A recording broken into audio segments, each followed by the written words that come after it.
बंदी छोड़ सतगुरु रामपाल जी परमेश्वर जी की जय हो। परमपिता परमात्मा सारी सृष्टि के रचनहार, कुल मालिक, असंख्य ब्रह्मांडों के स्वामी, जगत गुरु, तीनों लोकों में प्रवेश करके सबका धारण पोषण करने वाले राजाधिराज, आत्माधार, नाथों के नाथ, देवों के देव महादेव, सर्वेश्वर महेश्वर, मृत्युंजय, अजरो अमर, आदि अनादि सनातनी प्रभु, जगत पिता जगदीश्वर, श्री श्री 1008 की उपाधि के वास्तविक अधिकारी, अकाल मूरत सौद स्वरूपी राम वासुदेव, सर्वगतम ब्रह्म, परम पूज्य, प्रथम पूज्य, परम संत, परम पुरुष, परम धनी, परम दयालु, सत्य कबीर, हक्का कबीर, अल्लाहु कबीर, अल्लाहु अकबर, बाखबर अल्लाह ताला, जगत के तारणहार, जगत के मुक्तिदाता, जगत के जगन्नाथ, हारे के सहारे, हिंदुओं के राम, मुसलमानों के अल्लाह, सिखों के वाहिगुरु, ईसाइयों के मसीह, दया के सागर दयानिधि, करुणा के सागर करुणानिधि, स्वयंभू परिभू, संकट मोचन, कष्ट हरण, मंगल करण, दुख भंजन, अविगत कबीर, निर्विकार निर्विषम परमात्मा, अलय अलेख सतगुरु, आदि अनादि सतगुरु, असली मर्यादा पुरुषोत्तम, असली राम, असली कृष्ण, असली घनश्याम, असली मुरारी, राजाओं के राजा, महाराजाओं के महाराजा, शहंशाहों के शहंशाह, सम्राटों के सम्राट, भगवानों के भगवान, अल्लाहों के अल्लाह, प्रभुओं के प्रभु, मसीहाओं के मसीह, सच्चे वाहिगुरु, बाबाओं के बाबा, पीरों के पीर, सेठों के सेठ, जगत सेठ, सावलसा सेठ, सर्वगुण संपन्न, अनंत कोटि कलाओं के स्वामी, अनंत कोटि ब्रह्मांडों के नायक, योगियों में महायोगी, ध्यानियों में महाध्यानी, सिद्धों में परम सिद्ध, ज्ञानियों में तत्व ज्ञानी, ब्रह्म ज्ञानी, महाज्ञानी, परम ज्ञानी, सर्वश्रेष्ठ ज्ञानी, विज्ञानी, युवा कबीर, समरथ कबीर, असमवात, अमित ओझा, सच्चे रहनुमा, करीम अल्लाह, सुभान अल्लाह, दुनिया के अंतिम पैगंबर, 8 सितंबर 1951 से गांव धनाना, जिला सोनीपत, हरियाणा, भारतवर्ष की पावन भूमि पे प्रकट रियल कल की भगवान श्री नारायण साकार हरि, श्री बाबा साहेब, शब्द स्वरूपी राम, संत शिरोमणि सतगुरु रामपाल जी परमेश्वर जी के चरण कमल में साध संगति से जुड़े हुए देश विदेश से आप और हम सभी सत्सेवक भाई बहनों का अनंत कोटि दंडवत प्रणाम। सत्साई भाई और बहनों, दया पूज्य गुरुदेव भगवान की, सतगुरु रामपाल जी परमेश्वर जी की, जिनके शुभ आशीर्वाद से, विशेष आशीर्वाद से आप और हम सभी सत्सेवक भाई बहन साध संगति से जुड़कर अपनी आत्मा के कल्याण हेतु गुरुदेव के तत्व ज्ञान को आधार बनाकर मोक्ष प्राप्ति के लिए निरंतर सतलोक की ओर बढ़ रहे हैं। भाई और बहनों, पूज्य गुरुदेव जी के कर कमल से लिखित पवित्र ग्रंथ मुक्ति बोध के ऊपर वीडियो बनाने की श्रृंखला जारी है। आज इस श्रृंखला में हमारा ये 23वें नंबर का वीडियो है। प्रत्येक वीडियो में गुरुदेव भगवान के आशीर्वाद से आप और हमें अध्यात्म से संबंधित, भक्ति मार्ग से संबंधित बहुत ही गहरी गहरी जानकारियां और बहुत ही हमारे विश्वास को दृढ़ करने वाली बातें सीखने को, समझने को और सुनने को मिल रही हैं। तो भाई और बहनों, आज के वीडियो की हम शुरुआत करते हैं। पवित्र ग्रंथ मुक्ति बोध, पेज नंबर है 245। यहां आज परमेश्वर ने दुर्भिक्ष यानी अकाल पड़ने का वर्णन किया है।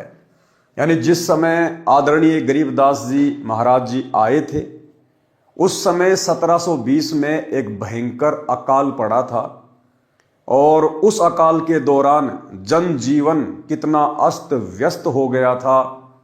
लोगों ने एक रोटी के लिए अपने बच्चे तक बेच डाले थे। कोई जाति पाति और धर्म का चक्कर नहीं रहा। जहां रोटी खाने को मिल जाए लोग टूट पड़ते थे। ना कोई जाति देखता था, ना कोई धर्म देखता था। बड़े बड़े राजघराने के लोग, राजा लोग और उनके बच्चे जो नान पुलाव खाया करते थे, 56 प्रकार के भोग खाया करते थे, एक रोटी के टुकड़े के लिए दर दर भटकने लगे। भाई और बहनों, युग परिवर्तन का समय निकट है। 2028 परमेश्वर के द्वारा निर्धारित समय है। ये दुनिया ज्ञान से अपने परमपिता परमेश्वर को नहीं पहचान पा रही है, नहीं जान पा रही है। सन 1994 से परमेश्वर ने, सतगुरु रामपाल जी परमेश्वर जी ने अपना यथार्थ 13वां कबीर पंथ शुरू कर दिया था और पिछले 30 वर्षों से लगातार उन्होंने देश दुनिया को समझाने के लिए दिन रात एक कर डाले। लेकिन इस आधुनिकीकरण की चक्काचौंध में और काल प्रेरणा से ये दुनिया सतगुरु के ज्ञान को स्वीकार नहीं कर पा रही है। नतीजन युग परिवर्तन के दौर में एक बार फिर से परमेश्वर के द्वारा वही 1720 वाली हिस्ट्री दोहराई जाएगी। आज ये दुनिया और इस दुनिया के लोग हर प्रकार से संकटों में घिरने वाले हैं। महामारी, युद्ध, महायुद्ध, अनेकों प्रकार से बाढ़, भूकंप, अतिवृष्टि, अनावृष्टि, ओलावृष्टि, जगह जगह पे आग लग जाना, भूकंप आ जाना, कई प्रकार से ये प्रकृति इंसान के जीवन को अस्त व्यस्त करेगी। और उस समय भी इस इंसान को परमेश्वर की ही शरण लेनी पड़ेगी। यदि अपने और अपने परिवार का बचाव चाहेंगे तो दूसरा धरती पर कोई रास्ता नहीं होगा। तो 1720 में किस प्रकार से दुर्भिक्ष पड़ा, अकाल पड़ा, उसका वर्णन परमेश्वर हमें पहले ही सचेत करने के लिए बता रहे हैं। दुर्भिक्ष अकाल का प्रकरण पारक के अंक की वाणी नंबर 207 से 227। गरीब बीसे में बिसरे नहीं, लागी जोर कसीस, खंड बिहंडा हो गए देखो कोम 36। गरीब बीसे में बिसरे नहीं। बीसे का मतलब गुरुदेव ने बताया 2020। अब भाई और बहनों, ये परमेश्वर को पहचानने के संकेत हैं। ये भाषा, ये लफ्ज, ये कौन यूज कर सकता है? ये सांकेतिक है, कोड वर्ड में है। आपको गूगल में कहीं नहीं मिलेगा कि बीसे का मतलब 2020 होता है। आपको डिक्शनरी में कहीं नहीं मिलेगा कि बीसे का मतलब 2020 होता है। तो बीसे का मतलब 2020 किसने बताया? सतगुरु रामपाल जी परमेश्वर जी ने बताया। गरीबदास जी ने तो केवल लिख दिया, उसका अनुवाद नहीं किया। अब अनुवाद कौन कर सकता है? समर्थ कर सकता है। तो क्या कह रहे हैं गुरुदेव?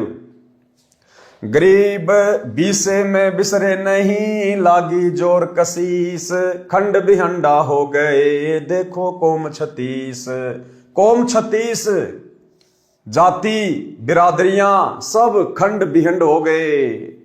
गरीब शहजादे मांगत फिरे दिल्ली के उमराव, एक रोटी पाई नहीं जो खाते नान पुलाव। उस अकाल के दौरान वो शहजादे, राजा महाराजाओं के लड़के जो 56 प्रकार के भोजन किया करते थे, नान पुलाव खाया करते थे, कहते हैं एक रोटी के टुकड़े के लिए दर दर भटक रहे थे। ऐसी स्थिति मात्र परमेश्वर ने 1 वर्ष में पैदा कर दी इंसान के दिमाग को ठिकाने लाने के लिए। गरीब शहजादे मांगत फिरे दिल्ली के उमराव, एक रोटी पाई नहीं खाते नान पुलाव। गरीब गंगा जमुना पार को चली दुनी सब डोल, रोटी साटे बिक गए लड़के बालक मोल। गंगा जमुना को भी लोग पार करके एक रोटी के चक्कर में चले गए। चली दुनी सब डोल, दुनी यानी दुनिया डोलमोल हो गई, और रोटी साटे बिक गए लड़के बालक मोल। एक रोटी के लिए लोगों ने अपने बच्चे तक बेच दिए। गरीब इसते आगे क्या कहूं, बीती बहुत बिताड़, बासमती भोजन कर जिन पाया नहीं पवाड़। परमात्मा कहते हैं इससे ज्यादा उस समय की स्थिति को और मैं क्या बयान करूं। इसते आगे क्या कहूं, बीती बहुत बिताड़, और बासमती भोजन करें जिन पाया नहीं पवाड़। जो लोग बासमती चावल को बना के खाया करते थे, यानी अच्छा अच्छा भोजन खाया करते थे, उनको एक घास होती है पवाड़। गधा भी उसको मजबूरी में खाता है, गधा भी। इंसानों ने वो पवाड़ घास भी नहीं छोड़ी, उसको भी खा गए अपनी जान बचाने के लिए। गरीब इसते आगे क्या कहूं, बीती बहुत बिताड़, बासमती भोजन कर जिन पाया नहीं पवाड़। गरीब खर पवाड़ नहीं खाते हैं, मनस्यु खाया तोड़, सांगर टीट और भाकड़ी लेने वृक्ष जड़ोड़। गरीब खर पवाड़ नहीं खाते हैं, मनस्यु खाया तोड़। खर यानी गधा, गधा भी उस पवाड़ घास को नहीं खाता है। लेकिन उस समय अकाल के दौरान अपनी जान बचाने के लिए इंसानों ने तोड़ तोड़ के खा ली। सांगर, टीट और भाकड़ी। सांगर लगते हैं जैसे जांडी का जो पेड़ होता है ना, राजस्थान में जैसे जांडी होती है, जाटी बोलते हैं, उसके लंबी लंबी लगती हैं। कहते लोगों ने वो भी नहीं छोड़ी। टीट, टीट जो कैर होता है, कैर, उसके लगते हैं गोल गोल टीट, जिनका अचार डाला जाता है। बहुत ज्यादा कड़वे होते हैं और उन टीटों का कड़वापन दूर करने के लिए, क्योंकि हमारे माता पिता, हमारी दादी, हम बचपन में छोटे छोटे थे तो खुद ही तोड़ तोड़ के लाया करते थे, गांव से बाहर हुआ करते थे कैर। तो पहले तो उनका कड़वापन समाप्त किया जाता था और उनका कड़वापन समाप्त करने के लिए उनको एक मटके में डालकर ऊपर से छाछ से भर दिया करते थे, छाछ से, लस्सी से, और 10-15 दिन में सड़ सड़ के फिर उनका कड़वापन ठीक ठाक होता था। फिर निकाल के उनको धोते थे, अच्छी प्रकार से साफ करते थे पानी से। उसके बाद फिर उनको तेल वगैरह में डाल के गर्म करके फिर उनका अचार बनाया जाता था, जो रोटी के साथ में कभी कभार थोड़ा बहुत खाया जाता था। लोगों ने अचार डालना तो दूर, साफ करना तो दूर, उसको छाछ में डाल के कड़वापन दूर करना तो बहुत आगे की बात है। लोगों ने कैर के पेड़ से कच्चे तोड़ तोड़ के वो टीट खा लिए, जो आदमी एक भी नहीं खा सकता, एक भी। अगर एक भी खा लेगा तो मुंह का पूरा जायका खराब हो जाएगा, इतना कड़वापन आता है उन टीटों में। और लोगों ने उस समय अपनी जान बचाने के लिए वो टीट भी तोड़ तोड़ के खा लिए कैर के पेड़ से। सांगर, टीट और भाकड़ी। भाकड़ी एक प्रकार की घास होती है जिसके ऊपर कांटे से होते हैं, गोल गोल चने के दाने के जैसे। जब हम छोटे छोटे थे तो भैंस वगैरह, बकरी वगैरह चराने के लिए गांव से बाहर जाया करते थे, तो कई बार नंगे पैर होते थे तो वो कांटे, उस भाकड़ी घास के कांटे हमारे पैरों में चुभ जाया करते थे। तो लोगों ने वो भाकड़ी जो घास आती है कांटेदार, उसको भी नहीं छोड़ा उस अकाल के दौरान। सांगर, टीट और भाकड़ी लीने वृक्ष जरोड़। पेड़ों के जो पत्ते हैं उनको भी जरोड़ जरोड़ के, तोड़ तोड़ के लोगों ने वो भी खा लिए, वो भी नहीं छोड़े। ऐसा दुर्भिक्ष पड़ा था। गरीब खर पवाड़ नहीं खाते हैं, मुनशो खाया तोड़। सांगर, टीट और भाकड़ी लीने वृक्ष जरोड़। गरीब कड़ा कुहिंद्रा खा गए, जड़ा जोजरू झाड़। इसते आगे क्या कहूं, रही न बोदी बाड़। परमात्मा कहते हैं कड़ा कुहिंद्रा खा गए, जिनको ये बकरियां खाया करती हैं, बकरियां, छोटे छोटे जो जोजड़े होते हैं, लोगों ने उनको भी नहीं छोड़ा। जड़ा जोजरू झाड़ और इसते आगे क्या कहूं, रही न बोदी बाड़। खेतों के चारों तरफ रखवाली के लिए कांटेदार झाड़ियां लगाया करते थे, लोगों ने उसको भी नहीं छोड़ा। कूट कूट के वो भी खा ली। गरीब फजल किया यूं दुख सुण्या, बरसे दीन दयाल। आए इंदर गरज कर, शुबर सर्वस्ताल। उसके बाद लोगों ने भगवान से अर्ज करी, प्रार्थना करी। इंसान को अपनी जब औकात का पता चल जाता है ना, जैसे वर्तमान में परमपिता परमेश्वर सतगुरु रामपाल जी भगवान ने इंसान को थोड़ा सा दिमाग दिया, भक्ति के लिए परमात्मा ने इस विज्ञान को शुरू करवाया। और दुनिया सोच रही है कि हमने अपना दिमाग लगा के इंटरनेट बना लिया, टीवी बना लिया, मोबाइल बना लिए, जहाज बना लिए। दिया है दिमाग परमात्मा ने। अन्यथा द्वापर युग में श्री कृष्ण जी थे, त्रेता में श्री रामचंद्र जी आए थे। क्या उनके समय गर्मी नहीं पड़ती थी या सर्दी नहीं पड़ती थी? क्या उनको आने जाने के लिए गाड़ी की आवश्यकता नहीं थी? रोड भी ढंग के नहीं थे, खड्डे खच्चर जोड़ जोड़ के चला करते थे। क्या उनको अपने रिश्तेदारों से बात करने के लिए मोबाइल की आवश्यकता नहीं थी? क्या उनको गर्मी में एसी या कूलर, पंखे की आवश्यकता नहीं थी? वो एक पंखा भी नहीं बना पाए, 3 लोक के भगवान हैं। तो आज का इंसान उनसे ज्यादा समझदार है क्या, जो इंटरनेट बना लेगा? तो ये सब कुछ परमेश्वर ने वर्तमान में इंसान को दिमाग दिया है, केवल भक्ति में सहयोग के लिए। आज ये चीजें भक्ति में सहयोग हो रही हैं।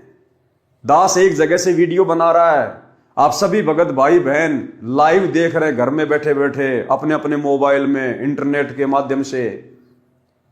एक जगह से दूसरी जगह पर जाने के लिए परमेश्वर ने हमें साधन दिए ताकि हमारे समय की बचत हो। पहले लोग पैदल जाया करते थे या बैलगाड़ी में जाया करते थे। 2 दिन का रास्ता महीनों महीनों में पूरा हुआ करता था। आज महीने का रास्ता 2 घंटे में पूरा कर दिया जाता है। बाकी समय परमात्मा की भक्ति। तो परमेश्वर ने भक्ति में सहयोग के लिए इस विज्ञान का सहारा आप और हमें दिया। लेकिन वर्तमान में इंसान आध्यात्म ज्ञान को ना समझकर और विज्ञान को ही सब कुछ मानकर धीरे धीरे अपने पतन की ओर आगे बढ़ रहा है। और यह पतन 2028 युग परिवर्तन के दौर में इस दुनिया को दिखाई देगा। तो भाइयों और बहनों, परमेश्वर ने विज्ञान तो दी थी भक्ति में सहयोग के लिए, लेकिन इंसान ने परमेश्वर को ना पहचान कर अपनी नादानी में इसका दुरुपयोग करना शुरू कर दिया, जिसका नतीजा वर्तमान में सबको देखने को मिलेगा। तो उसके बाद लोगों ने परमात्मा से अर्ज करी, जिसको भी अपना परमात्मा मानते थे, जिसको भी अपना इष्ट मानते थे, लेकिन सुनने वाला तो एकमात्र यही परमात्मा है। उसके बाद परमात्मा ने दया बख्शी। गुरुदेव भगवान ने इंद्र को आदेश दिया, बरसात हुई, धीरे धीरे माहौल ठीक हुआ। गरीब फजल किया यूं दुख सुना, फजल किया, लोगों ने अरदास करी और उस परमात्मा ने उनका दुख सुना। और बरसे दीन दयाल, आए इंद्र गरज कर सुबर सरवर ताल।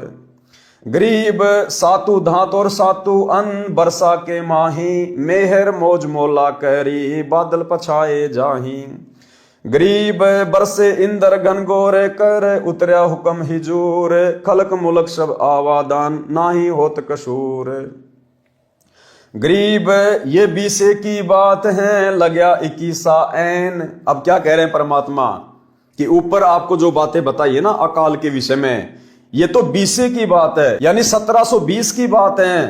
फिर लगया 21 ऐन, फिर 1721 शुरू हुआ। गरीब ये बीसे की बात है, लगया 21 ऐन, 60 महीना शुभ घड़ी, 7 8 चैन। गरीब 60 बदी बैठे गद्दी, इंद्र मूला दीन, लोकपाल लहरी कला, प्रसन्न देवा तीन। गरीब हुकुम अरस्त उतरया, बरसे हरिजन संत, रांडी कै हांडी चढ़ी, बुढ़िया जामे दंत। गरीब 3 4 और 5 मन, हुआ अन उजाल, भीग्या लगया 110 महीना, यो खाओ कंगाल। फिर खेतों में बढ़िया अनाज होने लगा, लोग पेट भर भर के खाना खाने लगे। गरीब लांडी बूची लाड करी, संतों के प्रताप, सांगर टीट न पावते, इब खावे मूंग और भात। गरीब लांडी बूची लटकती, रोखियों ऊपर रूह, केस वहां ही खुश रहे, इब ओडत है सू। गरीब आने का 10 शेर अन्न, मेहनत याकू दे, पिछले दिन नहीं याद हैं, तौबा करके ले। गरीब 1 आने का शेर अन्न, लेते सब मजूर, देखी 10 गुना बद गया, समझी गधेरे सूर। गरीब जुल्हों ऊपर जुल्म था, मर गए डूम डहाल, कातन को पाया नहीं, पर्या जबी साकाल। गरीब सासू साड़ी माए क्या, बापू पीत बिछो, शकल कबीला तज गए, ऐसा व्याप्या द्रो। परमात्मा कहते हैं उस अकाल के दौरान क्या सासू, क्या साड़ी, क्या माँ, क्या बाप, क्या बेटा, क्या वो परिवार, क्या वो कबीला, सब तितर बितर हो गए। पता नहीं अपनी पेट की भूख शांत करने के लिए कौन कहां कहां भटक रहा था। गरीब ऐसी बीती जगत में, जाने नहीं जिहान, कत्थक चूना लाए कर, अब चाबण लागे पान। कहते हैं संसार में ये काल और ये दुर्गा ऐसे ऐसे तांडव मचाते हैं। गरीब ऐसी बीती जगत में, जाने नहीं जिहान। और वर्तमान में इंसान को थोड़ा बहुत परमात्मा ने सुख क्या दे दिया, उन सब घटनाओं को भूल गया है। इंसान सोचता है वर्तमान में ऐसा नहीं होगा, अकाल तो पहले पड़ा करते थे, भूकंप तो पहले आया करते थे। और कहते हैं अब कत्थक चूना लाए कर, अब चाबण लागे पान। उस समय तो खाने को रोटी नहीं थी और अब बकवाद करने लग गए। फिर अब चूना लगा के, कत्था लगा के और पान खाने लग गई दुनिया, बकवाद करने लग गई, शराब पीने लग गई, मांस खाने लग गई। तो भाई और बहनों, आज ये दुनिया फिर से उसी मुहाने पे खड़ी है।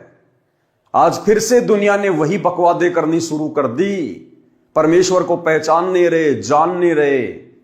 तो आने वाले समय में, जो कि बहुत ही थोड़ा समय बच गया है, मुट्ठी भर भी समय नहीं है, मुट्ठी भर का मतलब है 5 उंगलियां हैं ये, इसको कहते हैं मुट्ठी भर।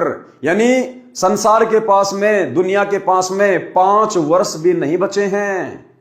2028 युग परिवर्तन का दौर है, उससे पहले पहले दुनिया को दिन में तारे दिखाई देने लग जाएंगे। गरीब पंडो भारत में बचे, यो राखे जनदास, काल कुचालों में रहे, नहीं खाए खड़घास। परमात्मा कहते हैं जिस समय महाभारत का युद्ध हुआ था, उस समय परमात्मा ने केवल पांडवों की रक्षा की थी, क्योंकि पांडव एक प्रकार से उस समय धर्म के पाले में थे। हालांकि जिस स्तर पर वो थे उसको धर्म नहीं कहा जा सकता, क्योंकि लड़ तो वो भी राज के लिए रहे थे, तो वो कोई धार्मिक लड़ाई थोड़ी थी। लेकिन कौरवों की तुलना में पांडव परमेश्वर की विशेष आत्मा थी, इसलिए परमात्मा ने महाभारत के युद्ध में उस समय पांडवों की रक्षा की। उस समय भी ऐसी हालातें पैदा हो गई थी, पांडवों को वनवास दे दिया गया था 12 वर्ष का। तो कहते हैं पांडवों के सामने ऐसी परिस्थिति पैदा नहीं हुई कि उनको घास खा खा के अपना टाइम पास करना पड़े। परमात्मा ने उनके लिए हर जगह भोजन की व्यवस्था की। किसके लिए? अपनी विशेष आत्माओं के लिए। अब भाई और बहनों, गुरुदेव ने एक सत्संग में बताया कि विशेष आत्मा क्या होती है और कैसे परमात्मा अपनी विशेष आत्माओं की आपत्तियों के समय सहायता करता है। गुरुदेव ने बताया जैसे एक पिता के 4 संतान हैं और 3 हैं वो नालायक हैं, पिता की आज्ञा का पालन नहीं करते, सारे उल्टे काम करते हैं, और एक है वो पिता की आज्ञा में चलता है। तो जब कोई विशेष संकट आएगा तो उस पिता का ध्यान अपने उस आज्ञाकारी बच्चे के ऊपर जाएगा। वो 3 जो नालायक हैं उनके ऊपर पिता विशेष ध्यान नहीं देगा, उनको अपना कर्म ही भोगना पड़ेगा। महाभारत कितना भयंकर युद्ध हुआ, उसमें पांडवों की रक्षा बनी और सब दुनिया मर गई।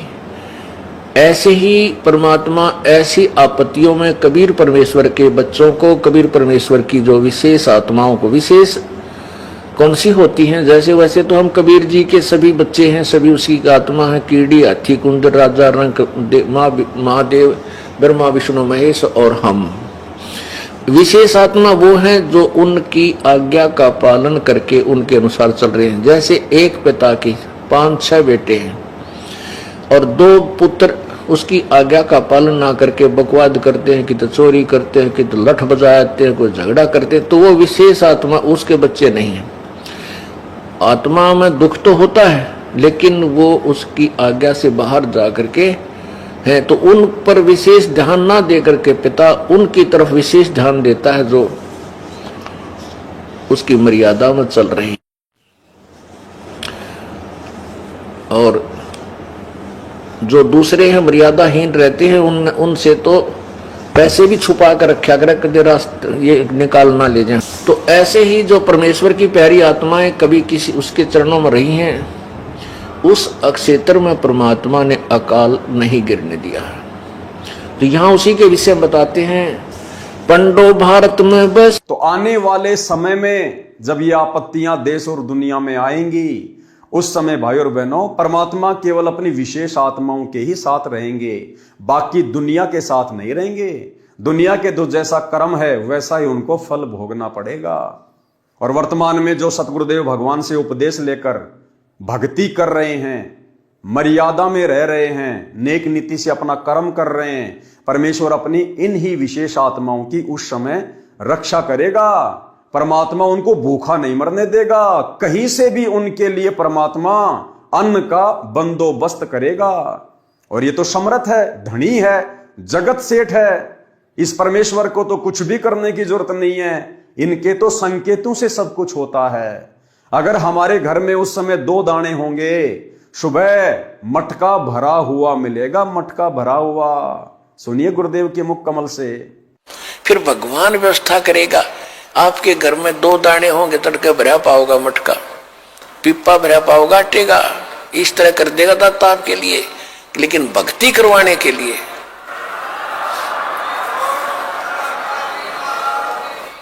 ये उनकी करेगा जो भक्ति करेंगे, और जो बकवाद चाहोगे वो अपना करते रहियो। ठीक है, जैसा भक्ति भजन करेंगे उनका लाभ मिल जाएगा, लेकिन वो उसमें से खड़ी रह जाएंगे। तो भाई और बहनों, इसलिए भक्ति करने की आवश्यकता पड़ती है, इसलिए परमात्मा की आवश्यकता होती है। तो आप और हमारा सौभाग्य जो उस महाविनाशकारी समय से पहले गुरुदेव ने हमारी बुद्धि खोली और हमें अपनी पहचान करवाई, क्योंकि हम परमेश्वर की युगों युगों से भक्ति करते हुए आ रहे हैं। और बाकी दुनिया जिनको आभास भी नहीं है कि धरती पर परमेश्वर आ चुके हैं, इनके पिछले जन्मों के संस्कार इतने मजबूत नहीं हैं, इनके हृदय में अभी भक्ति का बीज डला नहीं है। तो भाई और बहनों, ये आदरणीय गरीबदास जी महाराज जी के सदग्रंथ की वाणियां हैं, यानी सतगुरु रामपाल जी भगवान ने ही 350 साल पहले आदरणीय गरीबदास जी की भूमिका निभाई थी, और इन्होंने ही अपने कर कमल से सदग्रंथ साहिब को लिखा था, यानी लिखवाया था। परमेश्वर तो केवल एक अनपढ़ की भूमिका कर रहे थे, वो चाहते तो लिख भी सकते थे, उनके लिए तो कोई बड़ी बात नहीं है। लेकिन परमेश्वर ने एक अन्य आत्मा गोपाल दास जी को निमित्त बनाया और सदग्रंथ साहिब को लिखवाया। तो भाई और बहनों, इस पवित्र ग्रंथ की वाणियों को पढ़ने मात्र से हम पुण्य के भागी बनते हैं। आगे गुरुदेव ने इन वाणियों का संक्षेप में सरलार्थ किया हुआ है। एक बार पुनः हम इन वाणियों को पढ़ेंगे, क्योंकि ये परमेश्वर के मुख कमल से उच्चारित वाणियां हैं, ये परमेश्वर के हृदय की पुकार हैं, ये परमेश्वर की आत्मा की पुकार है, ये हमें पोसती है, ये हमें पालती है। इससे हम भगत भाई बहन दृढ़ होते हैं, भक्ति मार्ग पर हमारा विश्वास बढ़ता है। गरीब बीसे में बिसरे नहीं, लागी जोर कसीस, खंड बिहंडा हो गए देखो कोम 36। गरीब शहजादे मांगत फिरे दिल्ली के उमराव, एक रोटी पाई नहीं खाते नान पुलाव। गरीब गंगा जमुना पार को चली दुनी सब डोल, रोटी साटे बिक गए लड़के बालक मोल। गरीब इसते आगे क्या कहूं बीती बहुत बिताड़, बासमती भोजन कर जिन पाया नहीं पवाड़। गरीब खर पवाड़ नहीं खात हैं मनस्यों खाया तोड़, सांगर टीट और भाकड़ी लीने वृक्ष जरोड़। गरीब कड़ा कुहिंद्रा खा गए झड़ा झोजरू झाड़, इसते आगे क्या कहूं रही न बोधी बाड़। गरीब फजल की आयों दुख सुण्या बरसे दीन दयाल, आए इंदर गरज कर शुबर सरबर ताल। गरीब सातु धातुर सातु अन्न बरसा के माही, मेर मौज मोला करी बादल पछाए जाही। गरीब बरसे इंदर गनगोर कर उतरया हुक्म हिजूर, खलक मुलक सब आवादान ना नहीं होत कसूर। गरीब ये बीसे की बात है लग्या 21 ऐन, 60 महीना शुभ घड़ी सातों आठों चैन। गरीब 60 बदी बैठे गद्दी इंदर मुलालीन, लोकपाल लहरी कला प्रसन्न देवातीन। गरीब हुकुम अरस्त उतरया बरसे हरिजन संत, रांडी कै हांडी चढ़ी बुढ़िया जामे दंत। गरीब 3, 4 और 5 मण हुआ अन्न उजाल, भीग्या लग्या 110 महीना यो खाओ कंगाल। गरीब लांडी बूची लाड करी संतों के प्रताप, सांगर टीट न पावते इब खावे मूंग और भात। गरीब लांडी बूची लटकती रुखों ऊपर रू, केस वहाई खुशी रहे इब ओडत है सू। गरीब आने का 10 शेर अन्न मिन्नतियां कूदे, पिछले दिन नहीं याद हैं तौबा करके ले। गरीब 1 आने का शेर अन्न लेते सब मजूर, देखी 10 गुना बद गया समझी गदरे सूर। गरीब जुल्हों ऊपर जुल्म था मर गए डूम डहाल, कातण को पाया नहीं पर्याज भी साकाल। गरीब सासू साड़ी माए क्या बापू पूत बिछो है, सकल कबीला तज गए ऐसा व्याप्या द्रोह। गरीब ऐसी बीती जगत में जाने नहीं जिहान, कथुर चुना लाए कर अब चाबन लागे पान। गरीब पंडो भारत में बचे यो राखे जनदास, काल कुचालू में रहे नहीं खाए खड़ घास। सरलार्थ, इन वाणियों में दुर्भिक्ष का वर्णन है। विक्रमी संवत 1720 में अकाल पड़ा था, बारिश नहीं हुई, उस समय नहरें नहीं थी, सिंचाई का एकमात्र साधन वर्षा थी जो हुई नहीं, जिस कारण से अकाल गिरा, जनता भूखी प्यासी मरने लगी। संत गरीबदास जी ने बताया है कि उस दुर्भिक्ष के कारण 36 जाति के व्यक्ति बर्बाद अर्थात नष्ट हो गए। जो जाति विशेष में जन्मे थे, यानी जैसे ब्राह्मण, ठाकुर लोग, राजपूत लोग अपने को सर्वोच्च जाति का मानकर घमंड करते थे, वे जाति बताना भूल गए। अपनी भूख शांत करने के लिए, जान बचाने के लिए ब्राह्मण, ठाकुर, राजपूत चमारों के घर पर रोटी मांगते थे।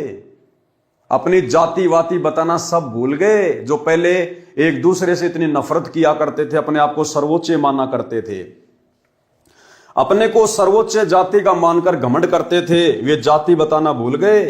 भूख से बेहाल थे, सर्व प्राणी त्राही त्राही कर रहे थे। जो दिल्ली में रहने वाले शहजादे अर्थात राजघराने के व्यक्ति भूख के कारण दर दर भटक कर मांग मांग कर रोटी खा रहे थे। जो दिल्ली के उमराव अर्थात राजवंश के लोग नान पुलाव खाते थे, उस समय रोटी को तरस रहे थे, रोटी को। गंगा दरिया तथा यमुना दरिया की दूसरी ओर लोग भोजन के लिए चले गए, रोटियों के लिए अपने बच्चे भी बेच दिए। और क्या बताऊं, बहुत त्रास भोगी। जो बासमती चावल पकाकर मजे से खाते थे, उनको पवाड़ घास भी खाने को नहीं मिला, क्योंकि व्यक्तियों ने वह भी खा लिया था। पवाड़ घास को गधे भी नहीं खाते, आदमियों ने तोड़ तोड़ कर खाया। इसके अतिरिक्त जांडी के पेड़ के फल, सांगर, सिंगरे, कैर, झाड़ से टीट और कांटेदार भाकड़ी कूट कर खाई। वृक्ष के पत्ते जरोड़ कर यानी खींच खींच कर तोड़ कर खा गए। अन्य घास जैसे कुंदरा, जोजरू झाड़ को खा गए। इससे आगे और क्या बताऊं, उस दुर्भिक्ष में कांटेदार झाड़ियों की बाड़ जो खेत की रक्षा के लिए लगाई हुई थी, जो बोदी यानी कमजोर पुरानी गली हुई थी, बाड़ भी कूट कूट कर खानी पड़ी। ऐसी दुर्गति आदमियों की हुई थी। हाहाकार मचा, परमात्मा ने पुकार सुनी, इंद्र को आदेश दिया बारिश करने का। बारिश हुई, बादल गरज गरज कर बरसने लगे, तालाब खेत पानी से पूर्ण रूप से भर गए, अच्छी फसल हुई, दुर्भिक्ष का संकट टल गया। दुर्भिक्ष में सासू, साली, माता पिता, पुत्र सब परिवार भूखे मरते, भोजन की तलाश में पागलों की तरह इधर उधर भाग गए, एक दूसरे से बिछुड़ गए। जगत में ऐसी भयंकर स्थिति हुई थी। अब दुनिया उन दुर्दिनों को भूल गई है, बकवाद करने लगे हैं, कत्था तथा चूना लगाकर पान चबाने लगे, यानी फंड करने लगे हैं, परमात्मा को याद नहीं करते।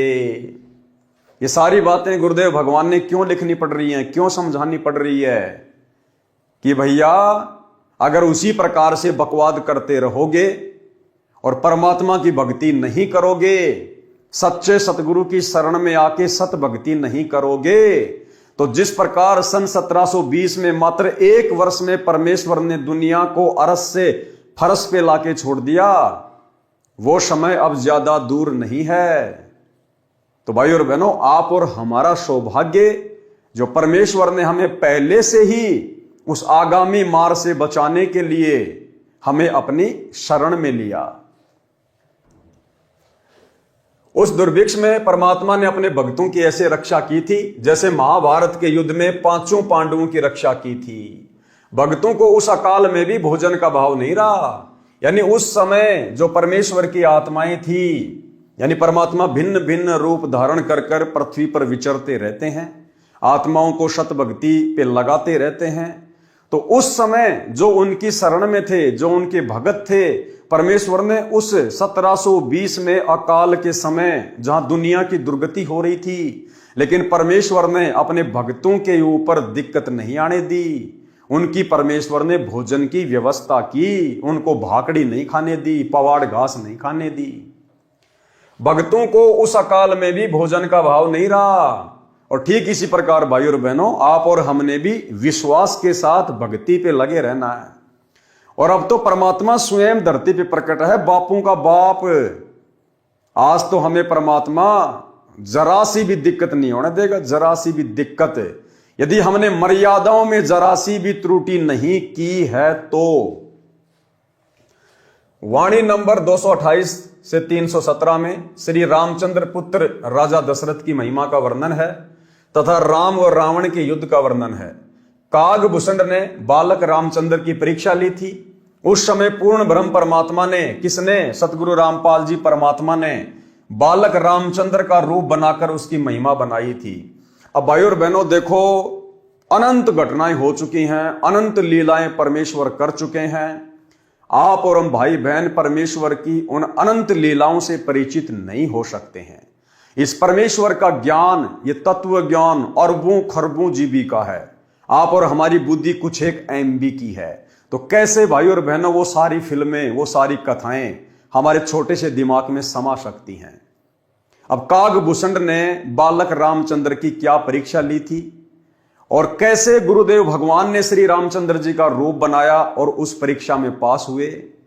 अब भाई और बहनों, ये कथाएं आने वाले समय में जब पूज्य गुरुदेव भगवान अपने मिशन को पूरा करके हिसार जेल से बाहर आएंगे, उस समय भाई और बहनों जितने दिन परमात्मा पृथ्वी पर रहेंगे, लीला करेंगे, परमेश्वर हमें आदरणीय गरीबदास जी महाराज जी के सदग्रंथ साहिब से उन्हीं सब कथाओं का जिक्र करेंगे। तो वर्तमान में दास ने गुरुदेव के सत्संगों में इस कथा को नहीं सुना है, क्योंकि गुरुदेव के लाखों सत्संग है, हम सारे सत्संग नहीं सुन सकते हैं। तो अभी तक दास तो नहीं सुन पाया है, इसलिए आप लोगों के सामने वो क्या कथा है उसका जिक्र नहीं कर सकता। तो ये हम परमेश्वर के ऊपर छोड़ते हैं। कागभूषण ने बालक रामचंद्र की परीक्षा ली थी।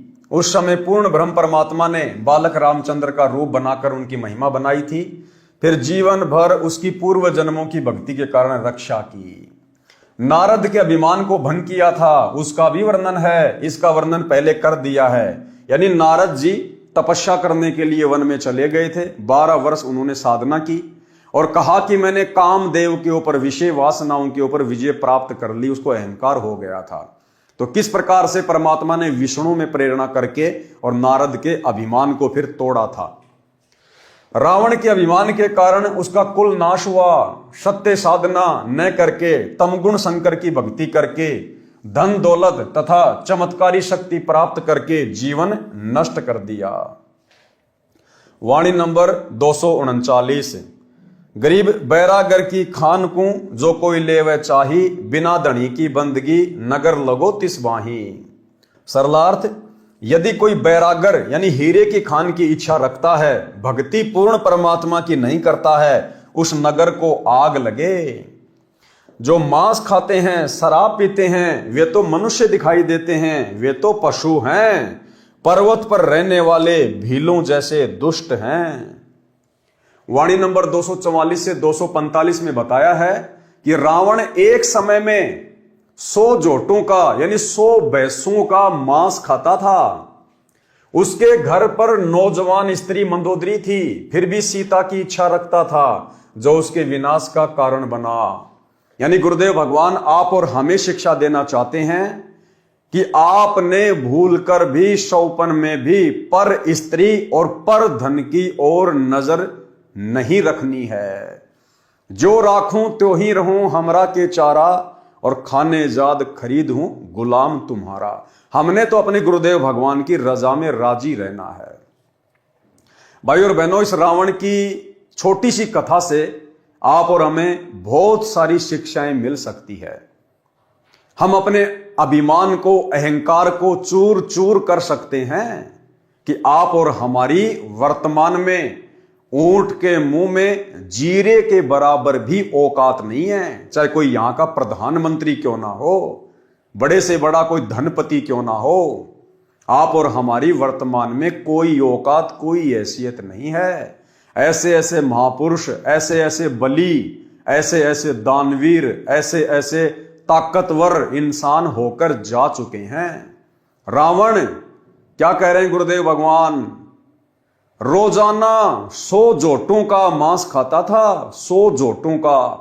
ये रावण की खुराक थी। इसके अलावा सब्जी रोटी अलग है, छाछ दूध दही अलग है। 100 जोटों का मांस, और उस समय के जोटे भी कितने बड़े बड़े होंगे, हाथी से भी बड़े बड़े।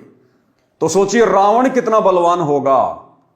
गुरुदेव ने बताया कि रावण की हाइट 150 फुट की हाइट थी, 150 फुट की।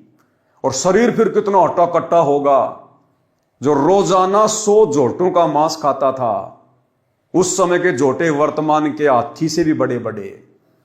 तो सोचिए वर्तमान में कोई 5 फुट का, कोई 6 फुट का, बड़े से बड़ा कोई 7 फुट का इंसान, पता नहीं अपने आप को क्या मान बैठता है।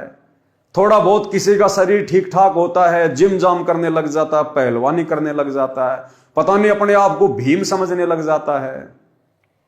परमात्मा कहते हैं ये उदाहरण है अभिमान को तोड़ने के लिए, अहंकार को तोड़ने के लिए। आज 1 किलो खाना नहीं खा सकता इंसान एक टाइम में, और रावण एक समय 100 जोटों का मांस खाया करता था, 100 जोटों का। और आगे देखना भाई और बहनों, वाणी नंबर 244-245 में बताया है कि रावण एक समय में 100 जोटों का नर भैंसों का मांस खाता था।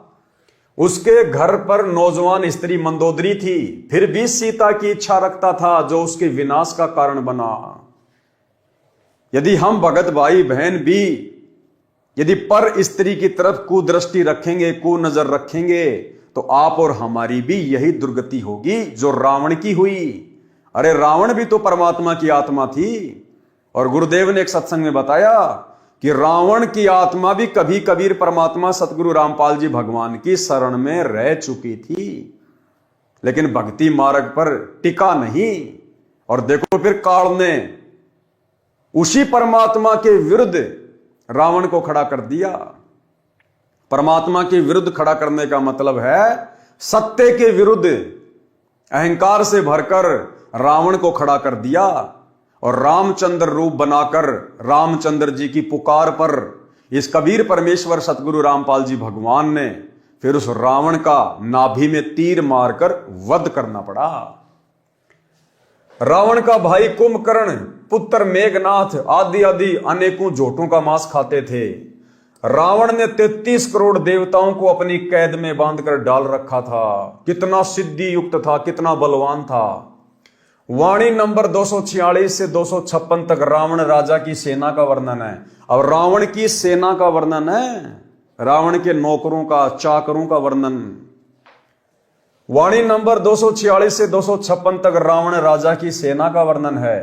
वाणी नंबर 25 में रावण के अंग रक्षकों की संख्या बताई है। अंग रक्षक, बॉडीगार्ड 100 करोड़। 100 करोड़ मतलब 1 अरब। 100 करोड़ सेना तो रावण की गद्दी तथा घर के चारों ओर रखवाली करती थी। अब सोचिए भाई और बहनों, वर्तमान का कोई प्रधानमंत्री है, कोई राष्ट्रपति है, Z+ सिक्योरिटी लेके घूमता है, जिसमें 10-15 उसके बॉडीगार्ड होते हैं, 100 मान लो ज्यादा से ज्यादा, और पता नहीं क्या समझता है अपने आप को। रावण 100 करोड़ उसके बॉडीगार्ड थे, 100 करोड़। अब सोचो बाकी सेना कितनी होगी उसके पास में। जिस व्यक्ति के राजघराने के चारों तरफ और जिसकी सिंहासन यानी उसकी जो गद्दी थी जहां वो बैठा करता था, सिंहासन लगाया करता था, सिंहासन और राजघराने यानी उसके महल के चारों तरफ सिक्योरिटी के लिए 100 करोड़ सैनिक थे, 100 करोड़। तो आज के इंसान की क्या औकात है उसकी तुलना में। और आगे देखना भाई और बहनों, आगे देखना, अगर वास्तव में कोई भक्ति बीज होगा, परमात्मा की विशेष अधिकारी आत्मा होगी, वो इन उदाहरणों को देखकर कभी शौपन में भी घमंड नहीं करेगा, ना अपने धन का, ना अपने शरीर का, ना अपने बेटा बेटी का, और ना अपनी पद पोस्ट का। पारक के अंक की वाणी नंबर 258 से 259। गरीब जो जन चार आकाश में, जा रावण की सेज, ता रानी नो जो बनी हरदम रहे उमेज। गरीब एक सवामण कंदरप, रज बीरज ढलकंत, नो जोबनी से जब रावण भोग करंत। ये दोनों लाइनें कितनी गहरी हैं। सबसे पहले परमात्मा ऊपर वाली लाइन का सरलार्थ कर रहे हैं। गरीब योजन चार आकाश में, जहां रावण की सेज। सरलार्थ, लंका के राजा रावण के महल की सबसे ऊपर की मंजिल 4 योजन थी। रावण का जो महल था वो 4 योजन ऊंचा था। और गुरुदेव ने बताया 1 योजन में 12 किलोमीटर होते हैं, तो 12 चौका 48 किलोमीटर ऊंचा रावण का महल था। भाई जिसकी 150 फुट की हाइट है तो भला उसका 48 किलोमीटर क्यों नहीं होगा। और भाई उस समय तो सब कुछ सिद्धियों से काम होता था। जैसे आजकल बुर्ज खलीफा बना दी लोगों ने दुबई में, 800-900 मीटर ऊंची बिल्डिंग है कि दुनिया की सबसे ऊंची बिल्डिंग। और उसमें जाते कैसे हैं? लिफ्ट लगा के। ऐसे ही रावण अपनी 48 किलोमीटर ऊंची बिल्डिंग में सिद्धि शक्ति से उड़ के जाया करता था, उड़ के जाया करते थे। तो बताओ भाई और बहनों, वर्तमान के इंजीनियर तो कहीं भी नहीं टिकते। ऐसे ऐसे इंजीनियर हो चुके हैं इस धरती के ऊपर। आज 1 किलोमीटर ऊंची बिल्डिंग बना दी, बुर्ज खलीफा। पता नहीं अपने आप को इंसान क्या समझने लग रहा, हमने क्या बना लिया। रावण जैसे 48 किलोमीटर ऊंचे महल बना के चले गए, आज उनका नामो निशान भी नहीं है। तो क्या औकात है आज के इंसान की? किस बात पे घमंड करेगा आज का इंसान? लंका के राजा रावण के महल की सबसे ऊपर की मंजिल 4 योजन, 1 योजन 12 किलोमीटर का होता है, इतनी ऊंची थी। और आजकल कोई भगत भाई बहन अगर 2 मंजिल बना लेता है, 3 मंजिल बना लेता है, फूला नहीं समाता, रात को सपने भी आते हैं किराएदार आ गया, 12,000 महीने के दे रहा है, बढ़िया रसोई का काम चल रहा है। परमात्मा कहते हैं घर तो 3.5 हाथ, गणा तो पूर्ण 4, और इससे अधिक जो चाहता उसको नहीं विचार। साईं इतना दीजिए जिसमें कुटुंब समाओ, हम भी भूखे ना रहे साधु न भूखा जाए। हम भगत भाई बहनों ने केवल अपनी भक्ति को सफल करने के लिए, और जितनी वस्तुओं की हमें आवश्यकता है कम से कम, केवल हमने उतनी ही वस्तुओं का संग्रह करना है। और बार बार हमने गुरुदेव भगवान से डिमांड नहीं करनी, अर्ज नहीं करनी, प्रार्थना नहीं करनी। बारंबार गुरुदेव से प्रार्थना करना भी काल का भयंकर जाल है। यदि आप सांसारिक वस्तुओं के लिए, भौतिक वस्तुओं के लिए, बेटा बेटी की पढ़ाई के लिए, नौकरी के लिए, इंटरव्यू के लिए, मकान बनाने के लिए, यदि आप बारंबार गुरुदेव भगवान से अर्ज करते हैं, प्रार्थना करते हैं, तो भाई और बहनों परमात्मा ने बताया तुम अपना सत्यानाश कर रहे हो। अगर तुम्हें परमात्मा देगा तो तुम्हारी भक्ति से देगा, तेल तो तिलों से निकलेगा। मांग लो ये तो दे देगा, दाता है, दाता एक राम, भिखारी सारी दुनिया। लेकिन तुम्हें देगा तुम्हारी भक्ति के प्रतिफल में। अब आप यहाँ आते हो तो कोई तो रोग से दुखी है, कोई कर्जे से दुखी है, कोई अन्य, कोई पुत्री के साथ कोई गलत घटना घट रही है, भाई कोई किसी केस से पीड़ित है, कोई किसी कारण से। और जो भी ज्ञान और भक्ति दी जाती है आपकी वहीं नष्ट हो जाती है, क्योंकि आप भक्ति करते हो, फिर 36 आपके ऊपर आपदाएं हैं, उनसे पर अर्जी लगाते हुए भगवान ने हो जाती, वो आपकी साथ साथ खत्म होती है। और जो भी ज्ञान और भक्ति दी जाती है आपकी वहीं नष्ट हो जाती है, क्योंकि आप भक्ति करते हो, फिर 36 आपके ऊपर आपदाएं हैं, उनसे पर अर्जी लगाते हुए भगवान ने हो जाती, वो आपकी साथ साथ खत्म होती है। और जो भी ज्ञान और भक्ति दी जाती है आपकी वहीं नष्ट हो जाती है, क्योंकि आप भक्ति करते हो, फिर 36 आपके ऊपर आपदाएं हैं, उनसे पर अर्जी लगाते हुए भगवान ने हो जाती, वो आपकी साथ साथ खत्म होती है। तो परमात्मा आपको कैसे ठीक करेगा?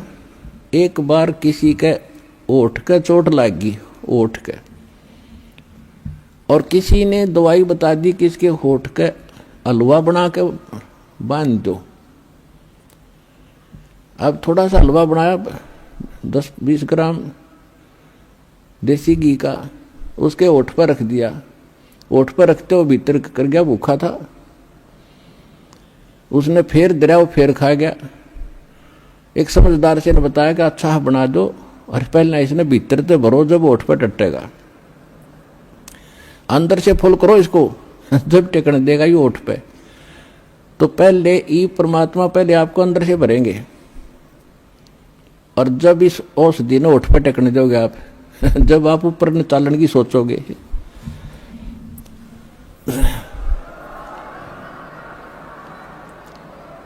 अर्थात आपकी यहां की जो रिक्वायरमेंट है, दाता आपके दुख हैं पहले इन्हें ठीक करेगा, और ठीक होके फिर आप गफलत कर जाते हो। इतना भी मालिक को मालूम है, आप चाहे मानो या ना मानो।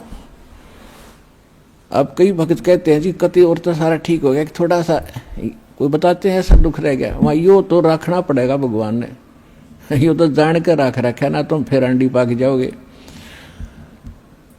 तो परमात्मा कहते हैं कि सुख के माथे पत्थर पड़ो, जिसते नाम मर देते जावे, और बलिहारी उस दुख के जो पल पल नाम उठावे। तो परमात्मा कहते इसे सुख का आग लगे जिस तो भगवान की भूल पड़े।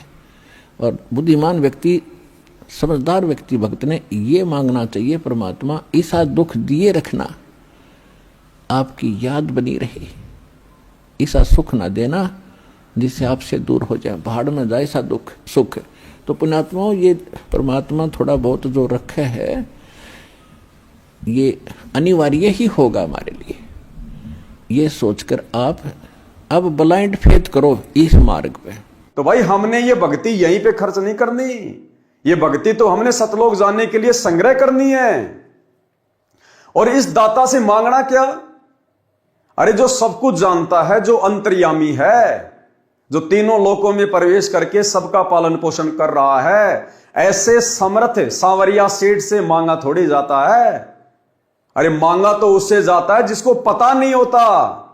हमारे गुरुदेव को तो बताने की जरूरत नहीं है, ये तो घट घट के वासी हैं, कण कण के वासी हैं। अगर हम इनकी सतभक्ति कर रहे हैं, इनकी शरण में हैं, मर्यादा में हैं, समय से पहले परमात्मा आवश्यक वस्तु आप और हमारे सामने खड़ी कर देगा। फिर भला ऐसे समर्थ सतगुरुदेव भगवान से मांगने की क्या जरूरत? और मांगने के लिए परमात्मा ने क्या बताया कि भैया मांगना है तो भक्ति मांगो, भक्ति मर्यादा मांगो।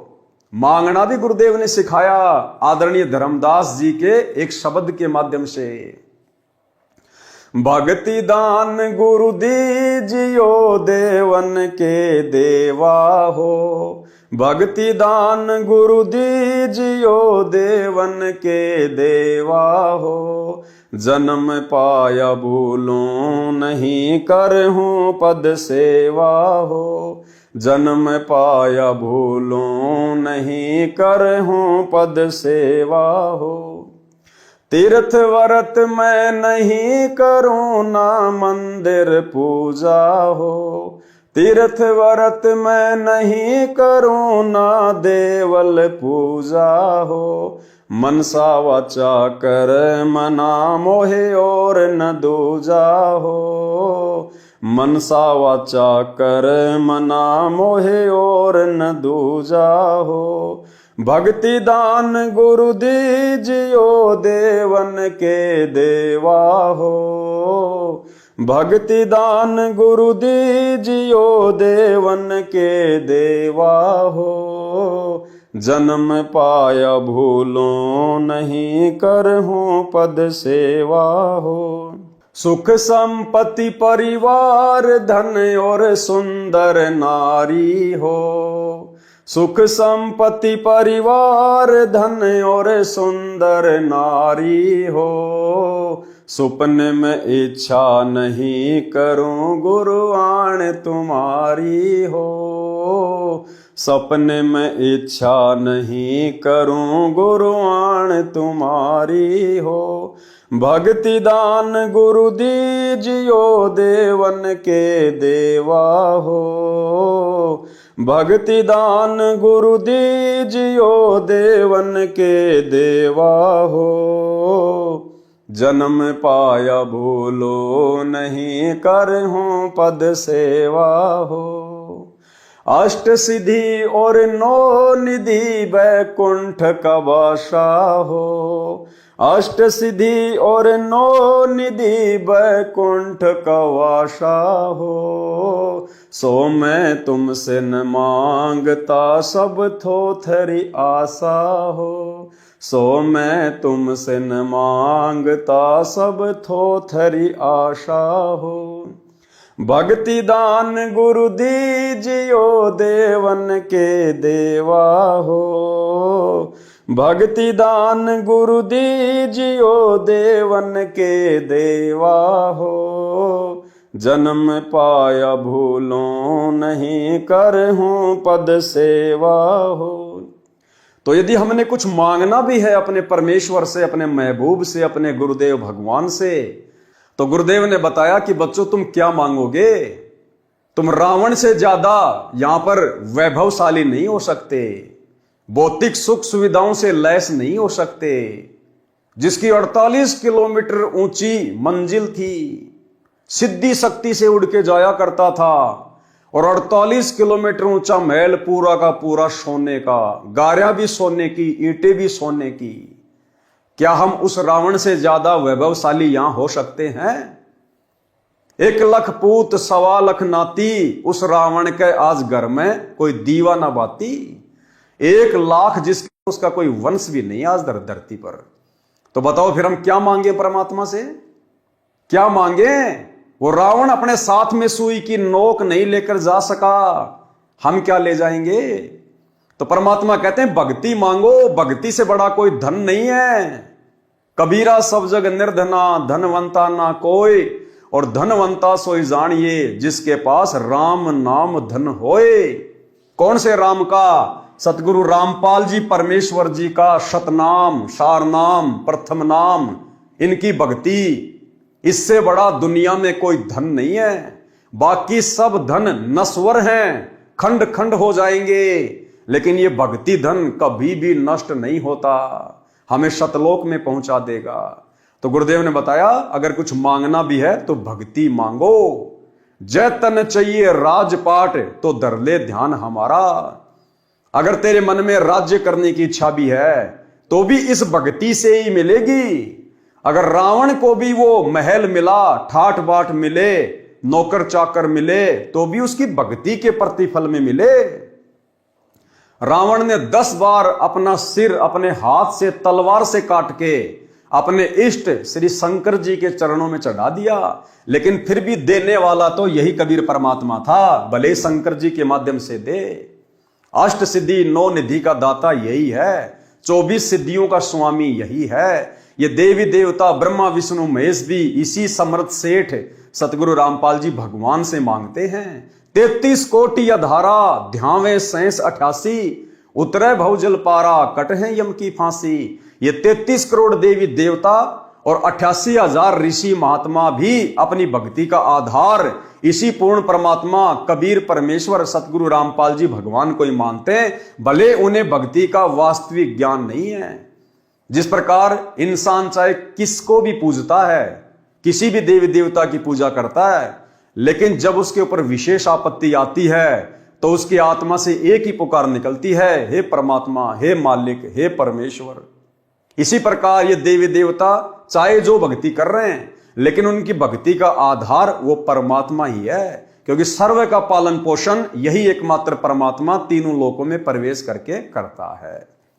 तो हम भगत भाई बहनों ने ये रावण जैसे जन्म बहुत भोग लिए। इस नकली नश्वर 21 ब्रह्मांड के झूठे सुख हमने बहुत बार भोग लिए।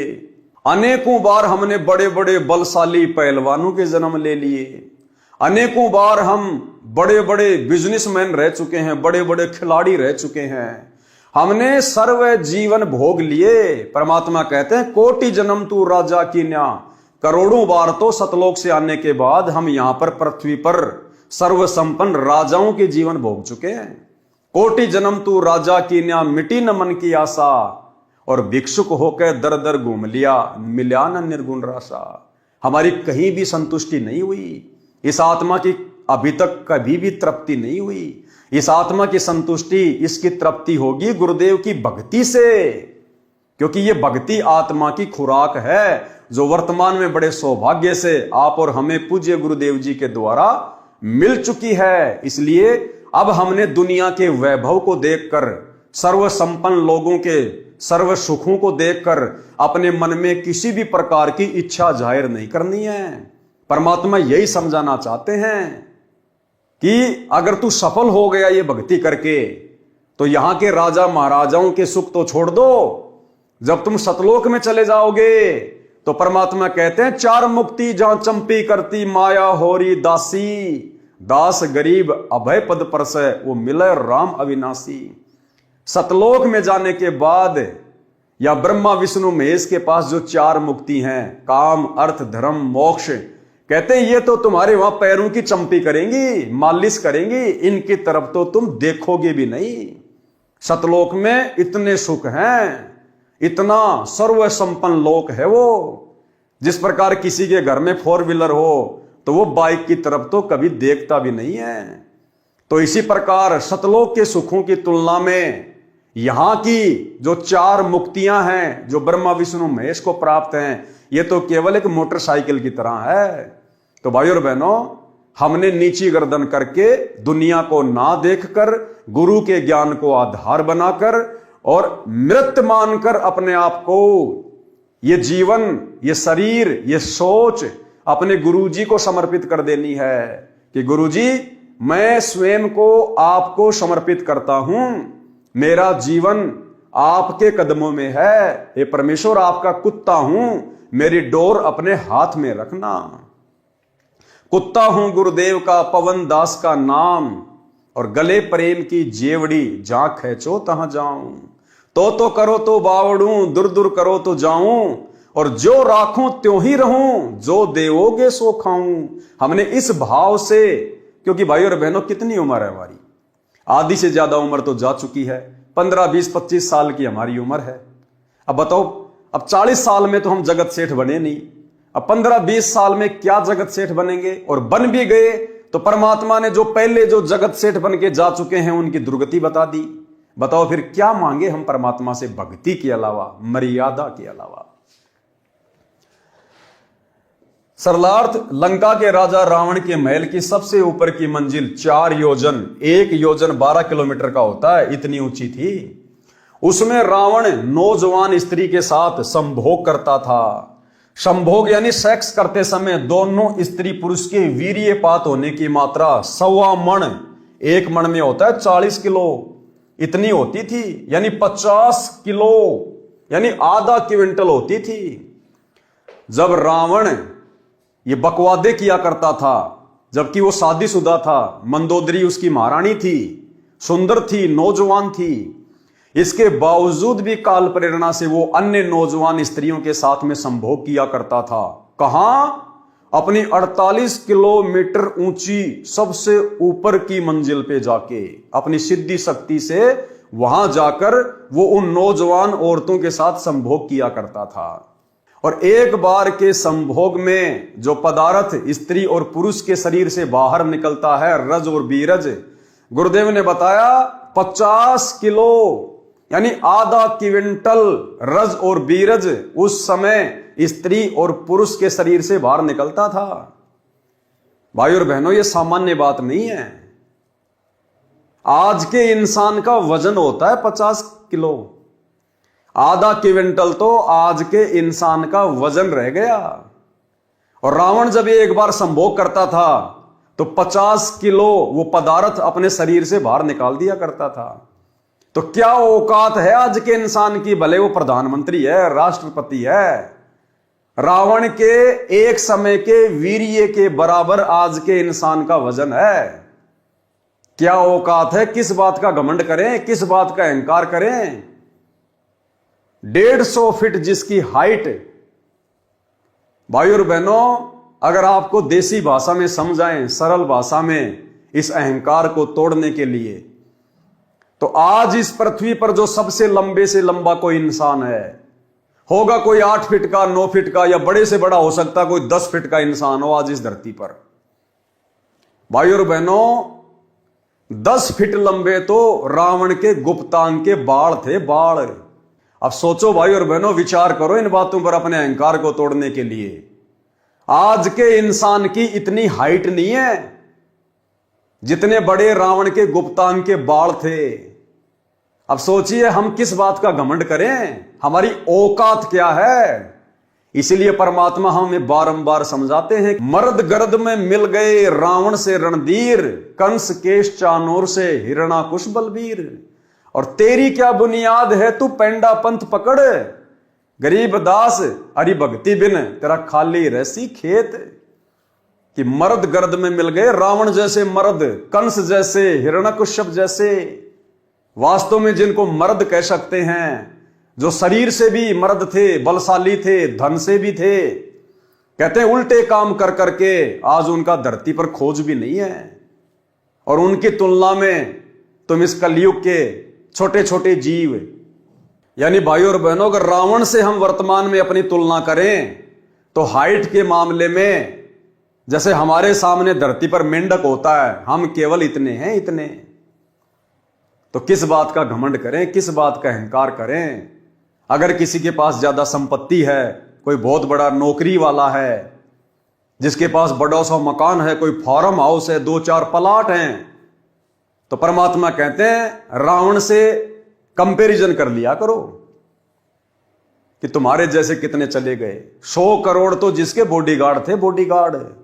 48 किलोमीटर ऊंचा जिसका महल था, वो भी सोने का। भाई और बहनों, हम कहीं नहीं टिकते, कहीं भी। इसलिए परमात्मा से वर्तमान में यदि हमें कुछ मांगना है तो भक्ति, जो भक्ति रावण के पास नहीं थी।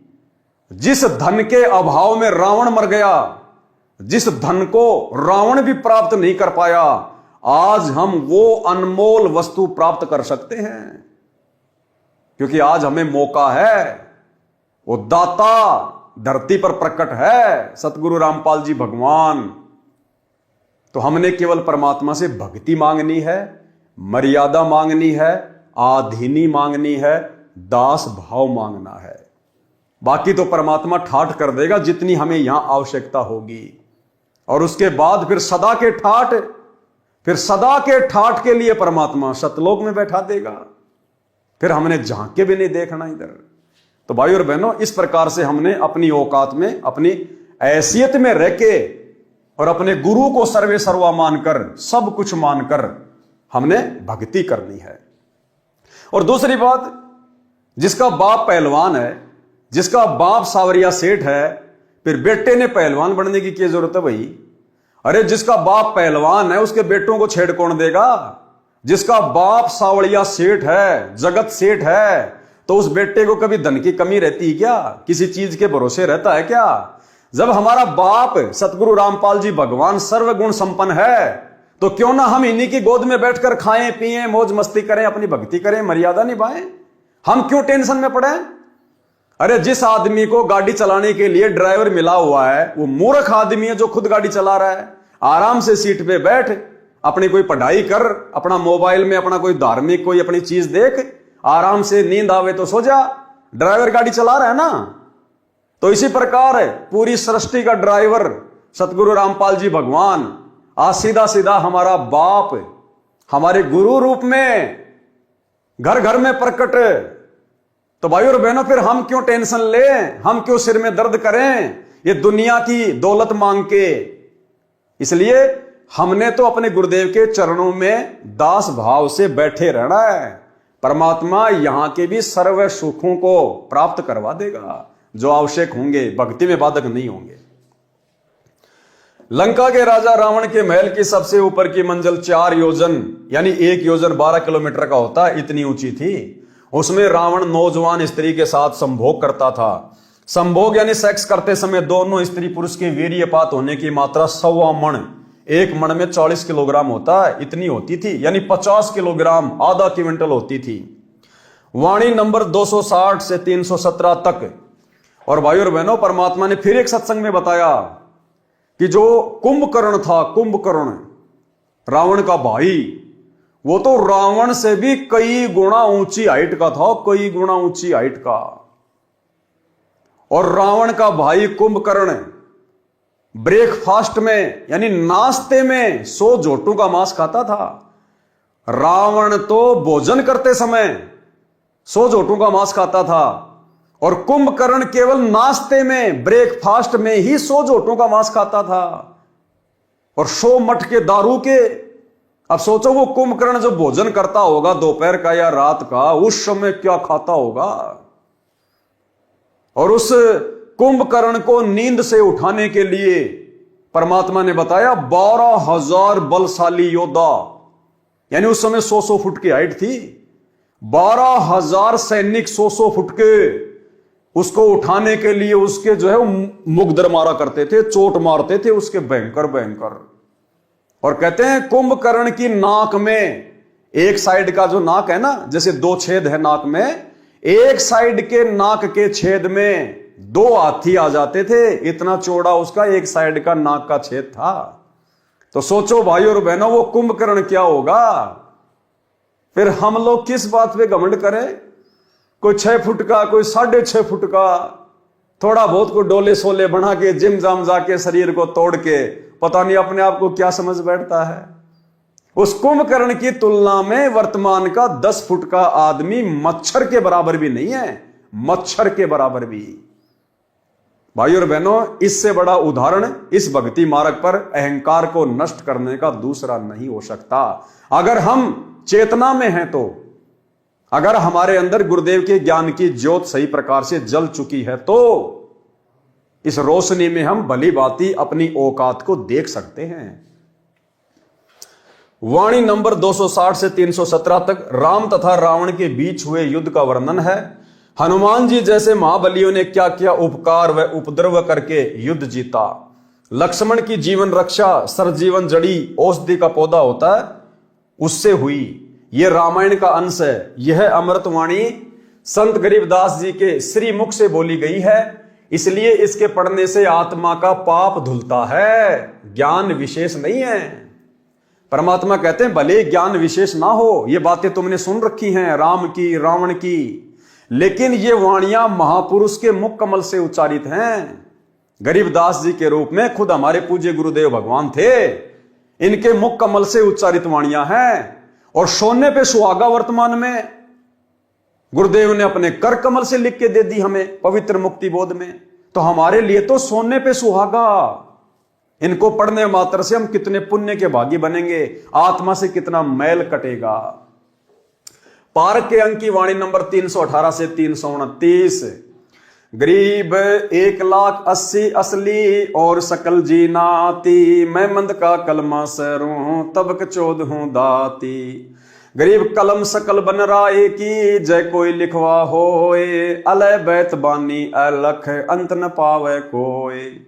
गरीब पोहमी की पट्टी करे, ऊपर लिखे हरफ, सकल समुद्र की मसी करे, लख्या न जाए अलफ। गरीब अली अलय में भेद क्या, एक नूर जहूर, मोहम्मद तो मदती पर हो रहे चकना चूर। गरीब हस्ती घोड़ा मर्द क्या, बली बजर क्यों न होए, अरस कुरस बिच ना बचे, अली तेग तत लोए। गरीब 70 कदम कट्टे कटक, जय अली फिरावे तेग, खड़ी करे आसमान को तो शब्द सुर्ग पर बेग। गरीब अली अलय का शेर है, सीना स्वाप शरीर, कृष्ण अली एक कली, न्यारी कला कबीर। गरीब अलय वृक्ष अली पान है, झरझर पर अनंत, कृष्ण कली दर कली है, अगम कबीरा पंथ। गरीब अली अली लो हो गए, मैं मंद पदम 50, कबीर एक का एक है, दूजा नहीं मिलावे। गरीब जबराइल जुबान परी, मैं काइल मुकट, असराफिल कबली दरे, अजाजिल ओ घट। गरीब चारु मुवक्कल रब दे, है घट घट अस्तान, जा परी रब दा तकत है, जहां आप अलय रहमान। गरीब नबी नाक में मंद मुख, मन मक्का महबूब, चिसम इसम दरगा दिल, देखी खूब खुदी खूब। यानी ये अरबी फारसी उर्दू पता नहीं कौन कौन सी भाषाओं के शब्द हैं, क्योंकि आदरणीय गरीबदास जी ने अपने सदग्रंथ साहिब में अपनी 24,000 वाणियों में विश्व की सभी भाषाओं का समावेश किया है। विश्व के हर देश की भाषा का शब्द इन वाणियों में है, जो 24,000 वाणियां अमर ग्रंथ में है। तो पहली बात तो भाई और बहनों, आप और हमारे को यहीं पर विश्वास हो जाना चाहिए कि पूरे विश्व की भाषा को कौन जान सकता है। आज वर्तमान में पूरे विश्व की भाषाओं के समावेश युक्त इस सदग्रंथ साहिब का अनुवाद कौन कर रहा है? केवल सतगुरु रामपाल जी परमेश्वर। तो पूरे विश्व की भाषा कौन जान सकता है? केवल परमेश्वर। तो सतगुरु रामपाल जी स्वयं खुदा हैं, अल्लाह हैं, परमेश्वर हैं। अन्यथा 300 साल हो गई गरीबदास जी को ये वाणियां लिखे हुए, आज तक कोई गरीबदास पंथी भी इनका सरलार्थ नहीं कर पाया। केवल पाठ करते हैं, जैसी वाणियां हैं वैसा ही बोलते रहते हैं, लेकिन सरलार्थ सन 1994 से सतगुरु रामपाल जी परमेश्वर ने शुरू किया। तो भाइयों और बहनों, ये विश्व की बहुत सारी भाषाओं के शब्द हैं, इनको पढ़ने मात्र से हमारे पाप कर्म कटते हैं। अब गुरुदेव ने बताया जैसे रोगी है और डॉक्टर ने उसको औषधि दे दी, उसको मेडिसिन दे दी, टैबलेट दे दी खाने के लिए। अब उस रोगी को नहीं पता, वो तो बेचारा गांव का आदमी, वो तो अनपढ़ आदमी है, उसको नहीं पता ये टैबलेट कौन सी कंपनी की है, क्या क्या इसमें साल्ट हैं, कैसे कैसे ये बनी है, कुछ नहीं पता। उसको चाहे जहर की गोली दे दो, वो तो विश्वास करके खा लेगा कि डॉक्टर दे रहा है। तो इसी प्रकार उस रोगी को नहीं पता है, लेकिन उसके बावजूद भी वो टैबलेट उसके ऊपर काम करेगी, उसके रोग को साफ करेगी। इसी प्रकार ये अमृतवाणी इस भक्ति मार्ग में जन्म मरण के दीर्घ रोग को काटने के लिए आप और हमारे लिए मेडिसिन है। और सर्वश्रेष्ठ डॉक्टर वैद्य, आध्यात्मिक वैद्य सतगुरु रामपाल जी परमेश्वर जी के द्वारा निर्मित हैं। तो भाई और बहनों, भले हमें नहीं पता इन वाणियों का, इनकी गहराइयों का, इन संकेतों का, इन शब्दों का, लेकिन ये भक्ति रूपी मेडिसिन खाने मात्र से हमारे पाप कर्म कटेंगे। तो क्या किया परमात्मा ने सरलार्थ? वाणियों में मुसलमान धर्म का आंशिक वर्णन है। अली नाम का मुसलमान पूर्व जन्म की भक्ति के कारण सिद्धि शक्ति युक्त था। यानी भाई और बहनों, गुरुदेव भगवान ने बताया कि हजरत मोहम्मद जी की आजीवन जो रक्षा हुई, वो रक्षा हजरत मोहम्मद जी के पुण्यों के कारण, जिस समय हजरत मोहम्मद जी परमात्मा की शरण में आए, उनको प्रथम मंत्र दिया गया। उसके बाद एक अली नाम का मुसलमान, एक प्रकार से गण, कबीर परमेश्वर सतगुरु रामपाल जी भगवान ने हजरत मोहम्मद की रक्षा के लिए छोड़ा हुआ था। तो हर मुसीबत में हजरत मोहम्मद की रक्षा वो अली किया करता था।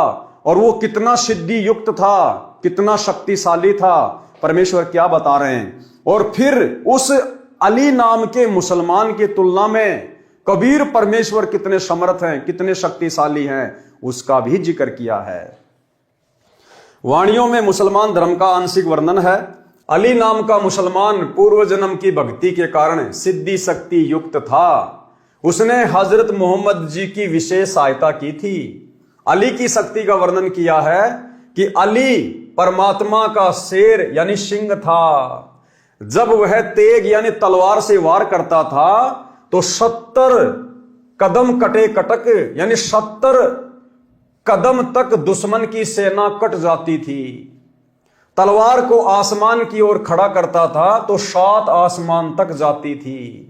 यानी सूक्ष्म रूप में परमात्मा इस प्रकार से अपने बच्चों की इस काल के कहर से रक्षा करता है। अली भी श्री कृष्ण की श्रेणी का शक्तिशाली देवता था। ऐसे ऐसे अली तो असंख्यों जा चुके हैं। श्री कृष्ण 3 करोड़ हो चुके हैं। कबीर परमेश्वर इन सबसे भिन्न है, वे समर्थ हैं। सत्य भक्ति सत्य पुरुष कबीर की किए बिना यह संसार में बनी महिमा व्यर्थ है। जैसे सतगुरु रामपाल जी परमेश्वर जी ने आज आप और हमें जो शत भक्ति दी है, जो शत भक्ति ना तो उस अली नाम के मुसलमान को प्राप्त थी, ना द्वापर में श्री कृष्ण जी को प्राप्त थी, ना त्रेता में श्री रामचंद्र जी को प्राप्त थी। भले उनकी कितनी भी महिमा बनी लाखों हजारों वर्षों तक, लेकिन वो महिमा व्यर्थ की, फोकट की। यहां तो हम उनकी महिमा गा रहे हैं और वो ना जाने 84 लाख योनियों में कहां धक्के खा रहे हैं। तो परमेश्वर की शत भक्ति बिना महिमा भी व्यर्थ है। और इस परमेश्वर की शरण में आने के बाद जो महिमा बनती है वो महिमा परमात्मा कहते हैं जब तक सूरज चांद रहेगा शत भक्तों का नाम रहेगा। सत्य भक्ति सत्य पुरुष कबीर की किए बिना ये संसार में बनी महिमा व्यर्थ है। अली जैसे अलीलों हो चुके हैं। अली जिसकी शक्ति के बारे में गुरुदेव ने बताया, परमात्मा कहते हैं ऐसे अली तो अलीलों, शंख पदम अलील खलील जो ये काउंटिंग होती है, कहते हैं ऐसे तो अलीलों जा चुके हैं, अलीलों। अब बताओ आप और हमें पता है? हमें तो इस अली का पता चला अब जो गुरुदेव भगवान ने बताया। मालिक कहते हैं ऐसे अली तो अलीलों होके जा चुके हैं, अलीलों शंख पदम नील करोड़ अरब खरब अलील, इतने होके जा चुके हैं, कोई नामो निशान भी नहीं है उनका। और हजरत मोहम्मद जैसे 50 पदम हो चुके हैं, शंख नील पदम। हजरत मोहम्मद जैसे तो 50 पदम अवतार पैगंबर होके जा चुके हैं। लेकिन कबीर परमेश्वर एक का एक है। इस परमेश्वर की स्थिति में, इसकी शक्ति में कोई बदलाव नहीं आता। कबीर परमात्मा एक का एक है। पारक के अंक की वाणी नंबर 330 से 351। गरीब चिसम इसमें जोरी जरी खेचे दम दुर्बीन, कूरम्ब नाद उदगार गति परसे देवातीन। गरीब तीहूं देवा दिल में बसे, ब्रह्मा विष्णु महेश, प्रथम इनकी बंदना सुन सतगुरु उपदेश। गरीब सुन सतगुरु उपदेश को कहीं समझाऊं तो ही, त्रिकुटी कमल में बैठ कर उल्टी पवन समोए। गरीब उल्टी पवन समोए कर नाभ कमल में आने, नाभ कमल में बैठ कर जावा करो बयान। गरीब वायु धनंजय बस कर जीते पान अपान, किरकल सूदा मिटाए कर सहस कमल मुख ध्यान। गरीब सहस कमल दल जगमग झिलमिल रंग अपार, जहाँ शक्ति माया कला धर्मराय दरबार। गरीब नौदर तो प्रकट है 10वां सुषमण जान, एकादश अरु द्वादश का बिरले ही को ज्ञान। 11वें द्वार का और 12वें द्वार का तो केवल बिरले को ही पता चलता है, और वर्तमान में वो बिरला शक्ति है सतगुरु रामपाल जी भगवान। इनके बताने के बाद अब पूरे विश्व को पता चल गया। गरीब कैसे पाऊं विधि कहो, दीजे मोही बताए, कल कूची मोशों कहो कौन पंथ को रा। गरीब तिलजे है उन्मान्य है बटक बीज विस्तार, त्रिवेणी के घाट चढ़ी देखो मुक्ति द्वार। गरीब दो दल का जहां कमल है, जहां वहां ओगट घाट, तिल परवान खिड़की लगी सहजे खुले कपाट। गरीब दो दल का जहां कमल है, अगम द्वार बैराट, मकर तार डोरी गहो चली सतगुरु की बाट। गरीब इस तुल दे का भेद कहाँ, अब सूक्ष्म कहूं विस्तार, या में भी दर्दवादस हैं कोई न पाया पार। सरलार्थ इन वाणियों में भक्ति मार्ग बताया है, कमलों का वर्णन है। संत गरीबदास जी ने पाठ करने यानी ग्रंथ को पढ़ते समय पाठी के लिए रह रहकर प्रत्येक विषय को दोहराया है ताकि याद बनी रहे। अर्थात श्री ब्रह्मा, श्री विष्णु तथा श्री शंकर जी प्रत्येक मानव स्त्री पुरुष के शरीर के बने कमल दलों में निवास करते हैं। इसलिए प्रथम नाम में इनकी साधना करने को दी जाती है, जो इनकी स्तुति यानी वंदना है, यानी इनकी पूजा नहीं है, केवल स्तुति है। फिर आगे का भक्ति मार्ग सतगुरु जी बताते हैं, वह भी सुनो। तीनों देवा दिल में बसे, ब्रह्मा विष्णु महेश, प्रथम इनकी बंदगी फिर सुन सतगुरु उपदेश। यानी सबसे पहले हमें ब्रह्मा विष्णु महेश के ही नाम दिए जाते हैं। भाई और बहनों, ये तो जगत को समझाने की दृष्टि से, जबकि सर्वप्रथम तो इस प्रथम मंत्र में हम अपने पूज्य गुरुदेव भगवान की पूजा करते हैं, इनकी बंदगी करते हैं। प्रथम मंत्र में सबसे पहले और सबसे लास्ट में पूज्य गुरुदेव जी की पूजा का मंत्र है। यही असल में सार शब्द की पूजा है।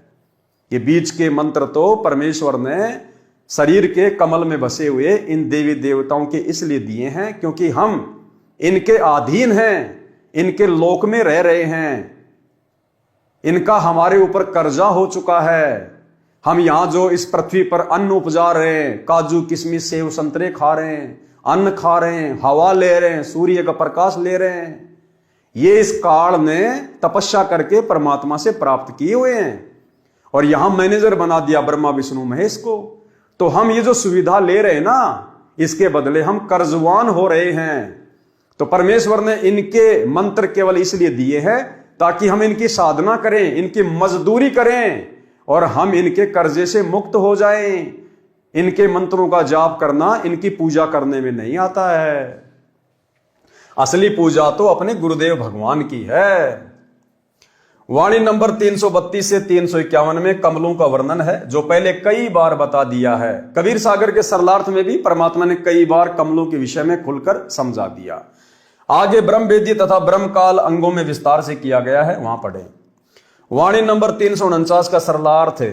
इस वाणी में स्पष्ट किया है कि कुछ साधक व संत सुरती कमल को अंतिम मंजिल मानते हैं। यह तो काल का बंधन यानी बंधन यानी जाल है। इससे आगे नृत्य कमल है, जो मोक्ष का मूल है, मुख्य कारण है। परंतु सतलोक वाला मोक्ष तो नृत्य कमल से भी आगे है, यानी सुरती नृत्य से भी दूर है सतलोक। उसको स्थूल शरीर त्याग कर ऊपर जाकर ही देख पाओगे। सत्य साधना करते रहो। पारक के अंक की वाणी नंबर 352 से 369। गरीब कंगरे कंगरे कलश हैं, कलश कलश लखी सूर, सूर सूर लखी चंद हैं, आवादन भरपूर। गरीब कंगरे कंगरे केवड़ा, लख लख फूल भलंत, लख लख मोती मुक्ति फल, बुझ बिरले संत। गरीब नहीं कंगूरे हेम के, नहीं ये सूरज चंद, पारख कनी पहार है, अवगत परमानंद। गरीब जगर मगर ज्योति करे, तहां राय बेली चंबेल, कमल केत की खिल रहे, भवर गुंजना खेल। गरीब अवगत नगर निदानपुर, बंगले लाल किवार, शंख मुनि सिजदय करे, शिव वर्मा शिकदार। गरीब बिन मुख सारंग राग सुनी, बिन ही तंती तार, बिन सुर अलगोजे बजे, नगर नाच घुमार। गरीब शंख असंखों जो जन, चौपड़ के बहजार, कशक नहीं कसनी नहीं, गली गली सिकदार। गरीब तर्क नहीं तोरा नहीं, नहीं कसीस कबाब, अमृत प्याले मद पीवें, भाठी चवें शराब। गरीब मत वाले मस्तान पूरे, गली गली गुलजार, शंख शराबी फिरत हैं, चलो ताश बैजार। गरीब शंख शंख पद्मनी नचे, गावे शब्द सुभान, चंद्र बदन सूरजमुखी, नहीं वहां मान गुमान। गरीब शंख हिंडोले नूर नग, झूले संत हिजूर, तकत दणी के पास कर, ऐसा मुल्क जहूर। गरीब नदी नाव नाले बगे, छूटे फुहारे सुन, भरे होद सरबर सदा, नहीं पाप नहीं पुण्य। गरीब नहीं कोई भिक्षुक दान दे, नहीं हार व्यवहार, नहीं कोई जामे मरे, ऐसा देश हमारे। गरीब बाजे घंटा ताल घन, मंजीरे डफ झांझ, मुरली मधुर सुहावनी, निस्बा सर अरु सांझ। गरीब दरवन दमा में बाजही, सेनाई और भेर, शंख तूर तुतकार है, हरदम सुनिए टेर। गरीब बीन बिहंगम झमकही, तनक तंबूरे तीर, राग खंड नहीं होत है, बंद्या रहत समीर। गरीब ताल ख्याल सुर एक गति, राग 36 बैन, सुने तो सन्मुख शीस दे, बिना राग सब फैन। पूज्य गुरुदेव भगवान ने हमारी आत्मा को जगाने के लिए सतलोक में कैसे कैसे सुख है, कितना आनंद है, कितनी मौज मस्ती है, इनका यहां पर जिक्र किया है। गुरुदेव भगवान कह रहे हैं कि यहां जैसे कोई एक बोतल शराब की पीकर और बिल्कुल नशे में चूर होके लड़खड़ाता हुआ चलता है, होश खोके, परमात्मा कहते हैं उस सतलोक में इतना नशा तो ऑटोमेटिक रहता है जैसे यहां पर कोई 100 बोतल शराब की पी ले। लेकिन वो नशा यहां की तरह नहीं होता कि कुछ होश ही नहीं है, कहां पेशाब कर रहा, कहां लैट्रिन कर रहा है। कहते वहां पर हर आत्मा के अंदर इतना नशा तो ऑटोमेटिक रहता है, इतना खुमार चढ़ा रहता है, इतना मदहोश रहता है, इतना आनंद है वहां पर। और भी बहुत सारे सुख भाई और बहनों, अब इन वाणियों को आप और भगत भाई बहन उस तरह से नहीं समझ सकते हैं, नहीं समझा सकते हैं। जिस प्रकार से हमारा बाप इन वाणियों का जूस निकालकर हमें पीने के लिए दे सकता है। तो भाई और बहनों, जैसे जैसे परमात्मा ने इन वाणियों का सरलार्थ किया है, थोड़ा बहुत उसी हिसाब से हम इनको ग्रहण करते चलेंगे। गरीब शंख किरनी जहां झिलके ही, शंख पद्म प्रकाश, शंख कला कल धूते है जहां हमारा बास। शंख पद्म प्रकाश, श्री कृष्ण जी के पैर में एक पद्म था, उसी से उसकी ख्याति हो गई, चमकता था। परमात्मा कहते हैं वहां शंख पद्मों जितनी रोशनी सतलोक में ऑटोमेटिक। सरलार्थ, इन वाणियों में सतलोक का वर्णन है। कहा है कि सत्यलोक में सब प्रकार का नृत्य होता है, सब प्रकार के राग होते हैं। सतलोक का संगीत मन भावन है, वहां पर अनेकों सुंदर स्त्रियां नृत्य करती हैं, वहां कोई दुराचार नहीं। जैसे यहां पर पहले होता था मुजरा, बड़े बड़े लोग, पैसे वाले लोग कोठों पे जाया करते थे, बंद कोठे में लड़की नाचती थी, वो आनंद लेते थे। उसके बाद में थोड़ा ये विज्ञान आगे बढ़ी, बॉलीवुड शुरू हो गया, फिल्में शुरू हो गई, सरेआम लड़कियां टीवी चैनलों पर नाचने लग गई, फिल्मों में नाचने लग गई। तरह तरह के संगीत, गाने बजाने, मधुर मधुर आवाजें फिल्मी गानों के रूप में आप और हमें सुनने को मिली। परमात्मा कहते हैं सतलोक की तुलना में यहां के राग, यहां के नाच गाने कुछ भी नहीं है, और ना यहां की औरतें। सतलोक में जो सुंदर सुंदर स्त्रियां हैं, उनके पैर के मैल के बराबर भी इस 21 ब्रह्मांड की सबसे सुंदर कोई स्त्री नहीं है। फिर पृथ्वी लोक की ये छोटी मोटी 4-5 फुट की स्त्रियों की तो भाई और बहनों बिसात ही क्या है। तो परमात्मा कहते हैं वहां पर शंखों स्त्रियां नृत्य करती हैं, नाचती हैं, मन भावना संगीत है। अगर वो संगीत यहां पर आप और हम आत्माओं को सुना दिया जाए, भाई और बहनों, हम जीना छोड़ देंगे, हम शरीर त्याग देंगे। ये आत्मा फिर शरीर में रह नहीं सकती, बेचैन हो जाएगी। जिस प्रकार धर्मदास जी सतलोक गए, वहां के ठाठ बाट देखे तो रोने लग गया कि मोहे ना भेजो भगवान हमसे बिगड़ी है, मोहे राख लियो भगवान हमसे बिगड़ी है। कि परमात्मा वो तो बहुत गंदा लोक है यहां की तुलना में, अब मुझे नीचे ना भेजो। तो भाई और बहनों, अगर वो संगीत और वो सुंदरता यदि परमात्मा हमें एक बार जरा सी झलक दे दे, हम यहां पर पागल हो जाएं, पागल, हम जी नहीं सकते यहां पर। अरे लड़का लड़की आपस में प्रेम कर लेते हैं युवा अवस्था में, और वो लड़का लड़की आपस में इतने पागल हो जाते हैं इस हाड़ मांस के शरीर में विषय वासनाओं को लेकर, अपने जन्मदाता मां बाप तक को छोड़ देते हैं, उनको ठोकर तक मार देते हैं। तो सोचिए भाई और बहनों, वो वास्तविक नूरी शरीर, नूरी रूप, नूरी सुंदरता अगर परमेश्वर हमें एक झलक दिखा दे, हम यहां पर जीवित ही मर जाएंगे, जीवित ही। लेकिन परमेश्वर इस ज्ञान से हमारे को वहां की सुंदरता से परिचित करवाएंगे, इस ज्ञान से हमारे को वहां के सुखों का और यहां के दुखों का परमेश्वर अनुभव करवाएंगे। तभी हम वहां स्थायी रूप से टिक पाएंगे।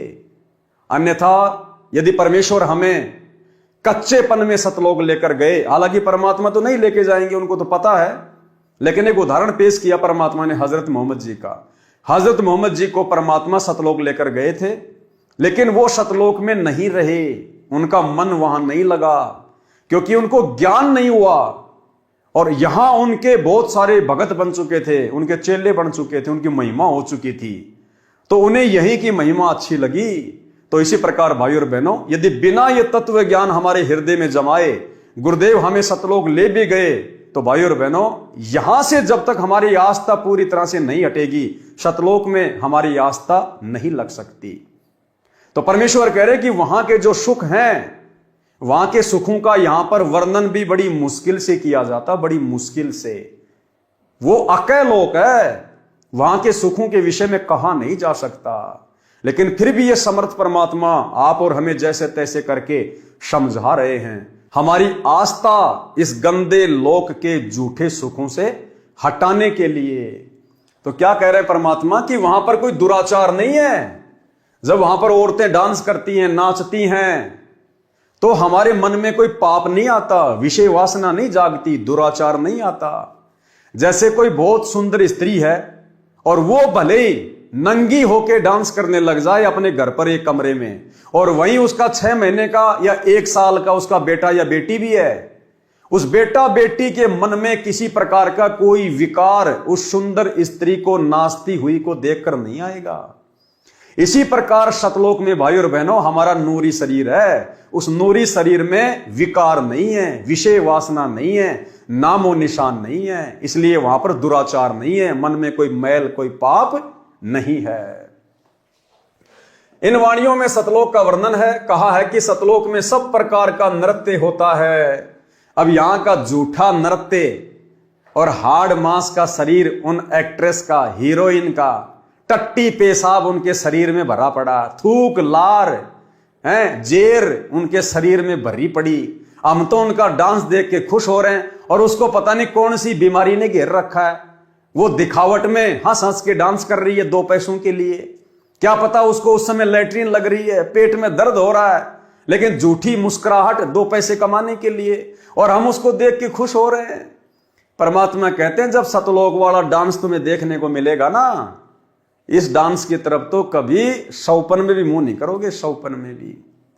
तो भाई और बहनों हमने तो गांठ बांध लेनी है, कमर कस लेनी है, सर के कफन बांध लेना है, हमने सतलोक चलना है। अब की बार सभी भाई बहन सतलोक में डांस देखेंगे, सतलोक में डांस करेंगे, सतलोक के सुख भोगेंगे, अपने परमात्मा से दिन रात उनके चरणों में उनकी चंपी करते समय, क्योंकि हमने गुरुजी को रिझाना पड़ेगा, प्रसन्न करना पड़ेगा। घर घर बेड लगवा दिए परमात्मा ने इसीलिए लगवाए कि बच्चों मुझे प्रसन्न करो। तो सुबह शाम जैसे भी समय मिले परमात्मा की चरण चंपी करते समय हमने परमात्मा से बस यही मांगना है कि परमात्मा ये मेरा मनुष्य जन्म लास्ट, हे परमात्मा मुझे दोबारा जन्म मत देना इस गंदे लोक में, मालिक अगला जन्म मेरा सतलोक में। एक ही विनती। और दूसरी बात भाई और बहनों, जब हम गुरुदेव भगवान की चरण सेवा करते हैं तो चरण सेवा करने के बाद में कुछ समय हम भगत भाई बहन जो अपने घर पर बेड लगा रखा है उसके ऊपर अपना मत्था टेक कर, यानी अपने दोनों हाथ उस बेड के ऊपर यूं रखकर, जैसे कोई दुखी इंसान होता है और चारपाई के सारे यूं वो सर रख के सोचता है, विचार करता है, ऐसे ही गुरुदेव भगवान के चरणों की तरफ उनके आसन पर हम अपने हाथ रखकर अपने परमपिता परमेश्वर जी के चरणों में, और भाई और बहन हम कुछ देर विचार करें शांत होकर आंखें बंद करके, जैसे गुरुदेव भगवान के जो चरण कमल हैं वो मेरे सिर के ऊपर रखे हैं और हम यूं शीश लगाए हुए चिंतन कर रहे हैं परमात्मा के उपकार के विषय में, उनके गुणों के विषय में, कैसे गुरुजी ने हमारा जीवन बदल दिया, कैसे गुरुजी ने हमें इन गंदे विकारों से दूर कर दिया, कैसे परमात्मा ने हमें जानवर से इंसान बना दिया, देवता बना दिया, और हम अपने उन कुकर्मों को याद कर करके, उन विषय विकारों को याद कर करके हम परमेश्वर के चरणों में शीश रखकर कुछ देर आंसू बहाएं। यानी जब भी हम गुरुदेव के चरणों की सेवा करें तो भाई और बहनों ये चिंतन करते हुए संसार की सारी चिंताओं को साइड में रख के 10, 15, 20 मिनट जितना भी आपका मन करे हमारी आंखों से आंसू निकलने चाहिए। ज्यादा भी नहीं तो एक टपका तो हमारी आंख से आंसू आना ही चाहिए, उन बुरे दिनों को याद करके और सतलोक के सुखों को याद करके, और मन में ये डर कि परमात्मा जो आपने महिमा अपने लोक की बताई है और यहां के जो दुख हमें दिखा दिए, बता दिए, परमात्मा यदि हमें अब की बार मोक्ष नहीं मिला, अगर किसी भी कारण से ये कुतिया अगर रह गई, तो परमात्मा मैं तो उन सुखों से वंचित रह जाऊंगा। फिर ना जाने हजारों करोड़ों लाखों युगों बाद ना जाने कब इस कलयुग की पिछली पीढ़ी में आप मेरा हाथ पकड़ोगे। तो ये भय होना चाहिए हमारे अंदर, और अपने गुरुदेव भगवान की मन मोहिनी सूरत को ध्यान में रखते हुए आधीनी से हमारी आंखों से ज्यादा भी नहीं तो भाई और बहनों एक आंसू तो निकलना चाहिए। और जिस दिन आपकी आंखों से आंसू नहीं निकलते हैं तो समझ लेना उस दिन आपने उस श्रद्धा से, उस भाव से भक्ति नहीं की है। उस दिन आप संसार में ज्यादा रमे हैं, आप अन्य सांसारिक कार्यों में, कोई काम धंधे में ज्यादा दिमाग लगाया आपने, उस दिन आपके मन में वो भाव जागृत नहीं हो पा रहे। क्यों? क्योंकि उस दिन भक्ति भाव ज्यादा आपके नजदीक नहीं रहा। अन्यथा जब भी हम गुरुदेव के चरणों की सेवा करें और कुछ देर उनके चरणों में अपना माथा रखकर चिंतन करें, ऑटोमेटिक भाई और बहनों आंसू आने चाहिए, और आएंगे यदि हम शांत स्वभाव में बैठ के इस परमेश्वर के द्वारा किए गए उपकारों को याद करेंगे कि परमात्मा आपने हमें नव जीवन दिया, नव जीवन मालिक मेरी श्वासें शेष नहीं थी। उन घटनाओं को याद करो जब कभी आपका एक्सीडेंट हुआ होगा, कभी आप रोगी हुए होंगे, कभी आपके ऊपर कोई हार्ट अटैक आया होगा, ऐसी किसी बीमारी ने आपको घेरा होगा, भले नाम दीक्षा से पहले, संकल्प से पहले, उस समय भी यही परमात्मा हमें बचाने वाला था। और वर्तमान में तो सौ सुख दे दिए। सबसे बड़ा सुख मानसिक सुख है, परम शांति। हमें दुनिया की आग से दूर कर दिया, विषय वासनाओं से दूर कर दिया, हमें मोक्ष का मार्ग दे दिया। तो इतना सब कुछ जो गुरुदेव ने हमारे ऊपर उपकार किया है, यदि हम इसको याद करेंगे 5 मिनट भी, तो भाई और बहनों ऑटोमेटिक आत्मा रोएगी, आंखों से आंसू आएंगे। और जिस दिन आंसू नहीं आ रहे हैं तो समझ लेना उस दिन आपकी भक्ति उस हिसाब से नहीं हुई है जितनी होनी चाहिए थी। इन वाणियों में सतलोक का वर्णन है। कहा है कि सतलोक में सब प्रकार का नृत्य होता है, सब प्रकार के राग होते हैं। सतलोक का संगीत मन भावन है, वहां पर अनेकों सुंदर स्त्रियां नृत्य करती हैं, वहां कोई दुराचार नहीं है। सतलोक में कोई निर्धन नहीं है, न कोई भीख मांगने वाला है, न कोई दान देने वाला, वहां न कोई संसार की तरह व्यवहार करने वाला है। वहां पर परमात्मा के भंडारे से सबको खाने को मिलता है, वहां कोई जन्मता मरता नहीं। हमारा सतलोक ऐसा स्वच्छ देश है। वाणी नंबर 370 से 375 में बताया है कि जैसे श्री रामचंद्र जी अपनी भक्ति की शक्ति से अयोध्या नगरी के सब व्यक्तियों को स्वर्ग ले गए, जो संख्या में 10 लाख थे। राजा जनक जी नरक में पड़े 12 करोड़ जीवों को स्वर्ग ले गए। इनमें स्पष्ट किया है कि काल के लोक में दुख सुख कहर मेहर सब कर्मों के अनुसार चलता है। जन्म मृत्यु भी सदा रहती है, स्वर्ग नरक का चक्कर भी सदा रहता है। परंतु कबीर परमेश्वर की भक्ति से जन्म मरण सदा के लिए समाप्त हो जाता है। राजा जनक वाला जीव स्वर्ग समय भोगकर पुण्य समाप्त करके श्री नानक रूप में जन्मा। परमात्मा कबीर जी ने उसका जन्म मरण समाप्त किया। श्री दादू दास जी का जन्म मरण सदा के लिए समाप्त किया। श्री राम जी अयोध्या को स्वर्ग ले गए, स्वयं श्री कृष्ण जी रूप पुनर्जन्म में आए। राजा जनक 12 करोड़ को स्वर्ग ले गए, स्वयं श्री नानक जी के रूप में जन्म लिया।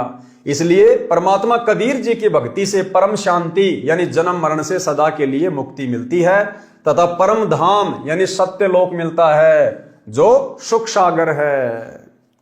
परमात्मा कबीर जी का कलयुग में प्रकट होने का प्रकरण पारक के अंक की वाणी नंबर 376 से 380।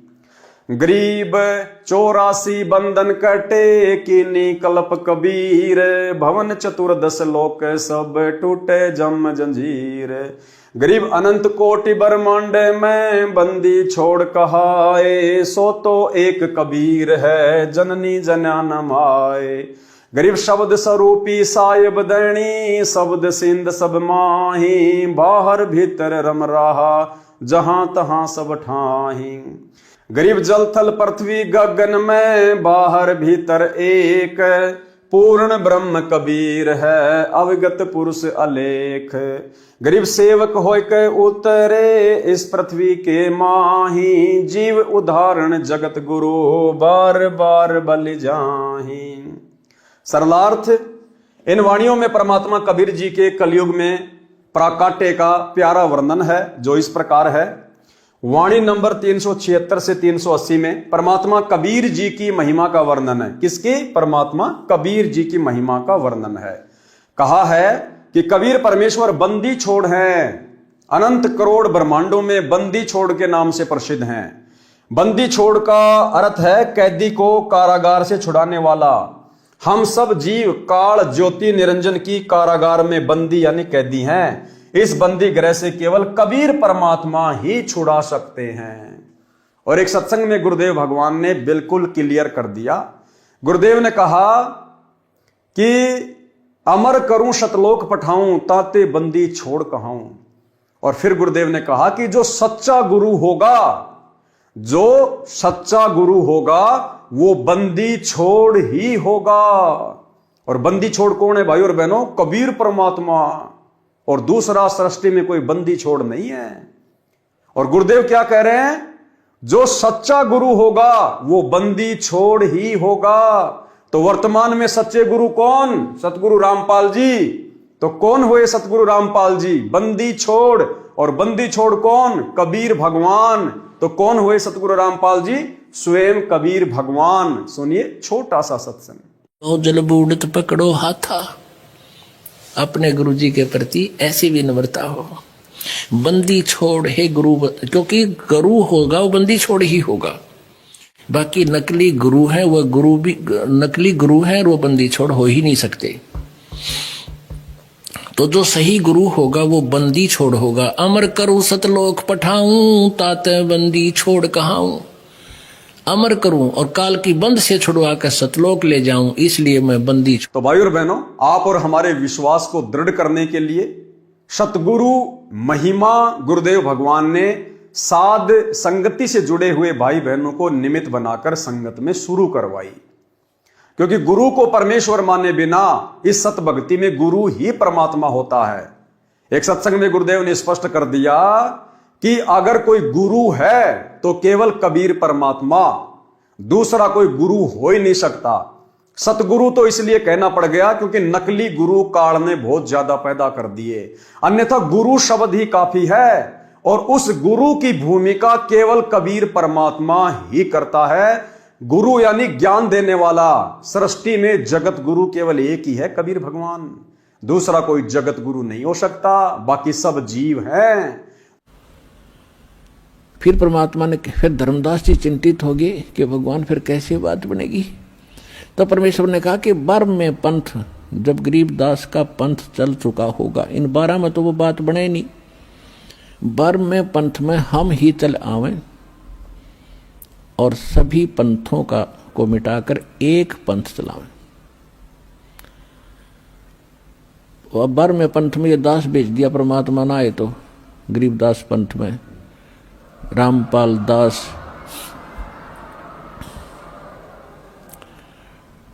तो कबीर साहब ने कहा है कि पुरुष और गुरु सतगुरु में जो मेरा सच्चा गुरु होगा उसमें कोई भेद ना जानना, समकर जाने। मम संत मुझे जान मेरा ही स्वरूपम। परमात्मा ने कहा है मम संत, मेरे संत को मुझे ही जान, मेरा ही स्वरूपम। तो गुरु और सतगुरु, गुरु परमात्मा, सतगुरु परमात्मा स्वयं होते हैं, सतगुरु कहो चाहे गुरु कहो। और फिर पृथ्वी पर वही सतगुरु होता है जो उसका कृपा पात्र, और या वो स्वयं ही आते हैं। तो अब कहने का भाव यह है कि इस 21 ब्रह्मांड में इस दास के अतिरिक्त इस पृथ्वी पर छोड़ कहीं गुरु नहीं है इस मार्ग के जानने वाला वर्तमान में।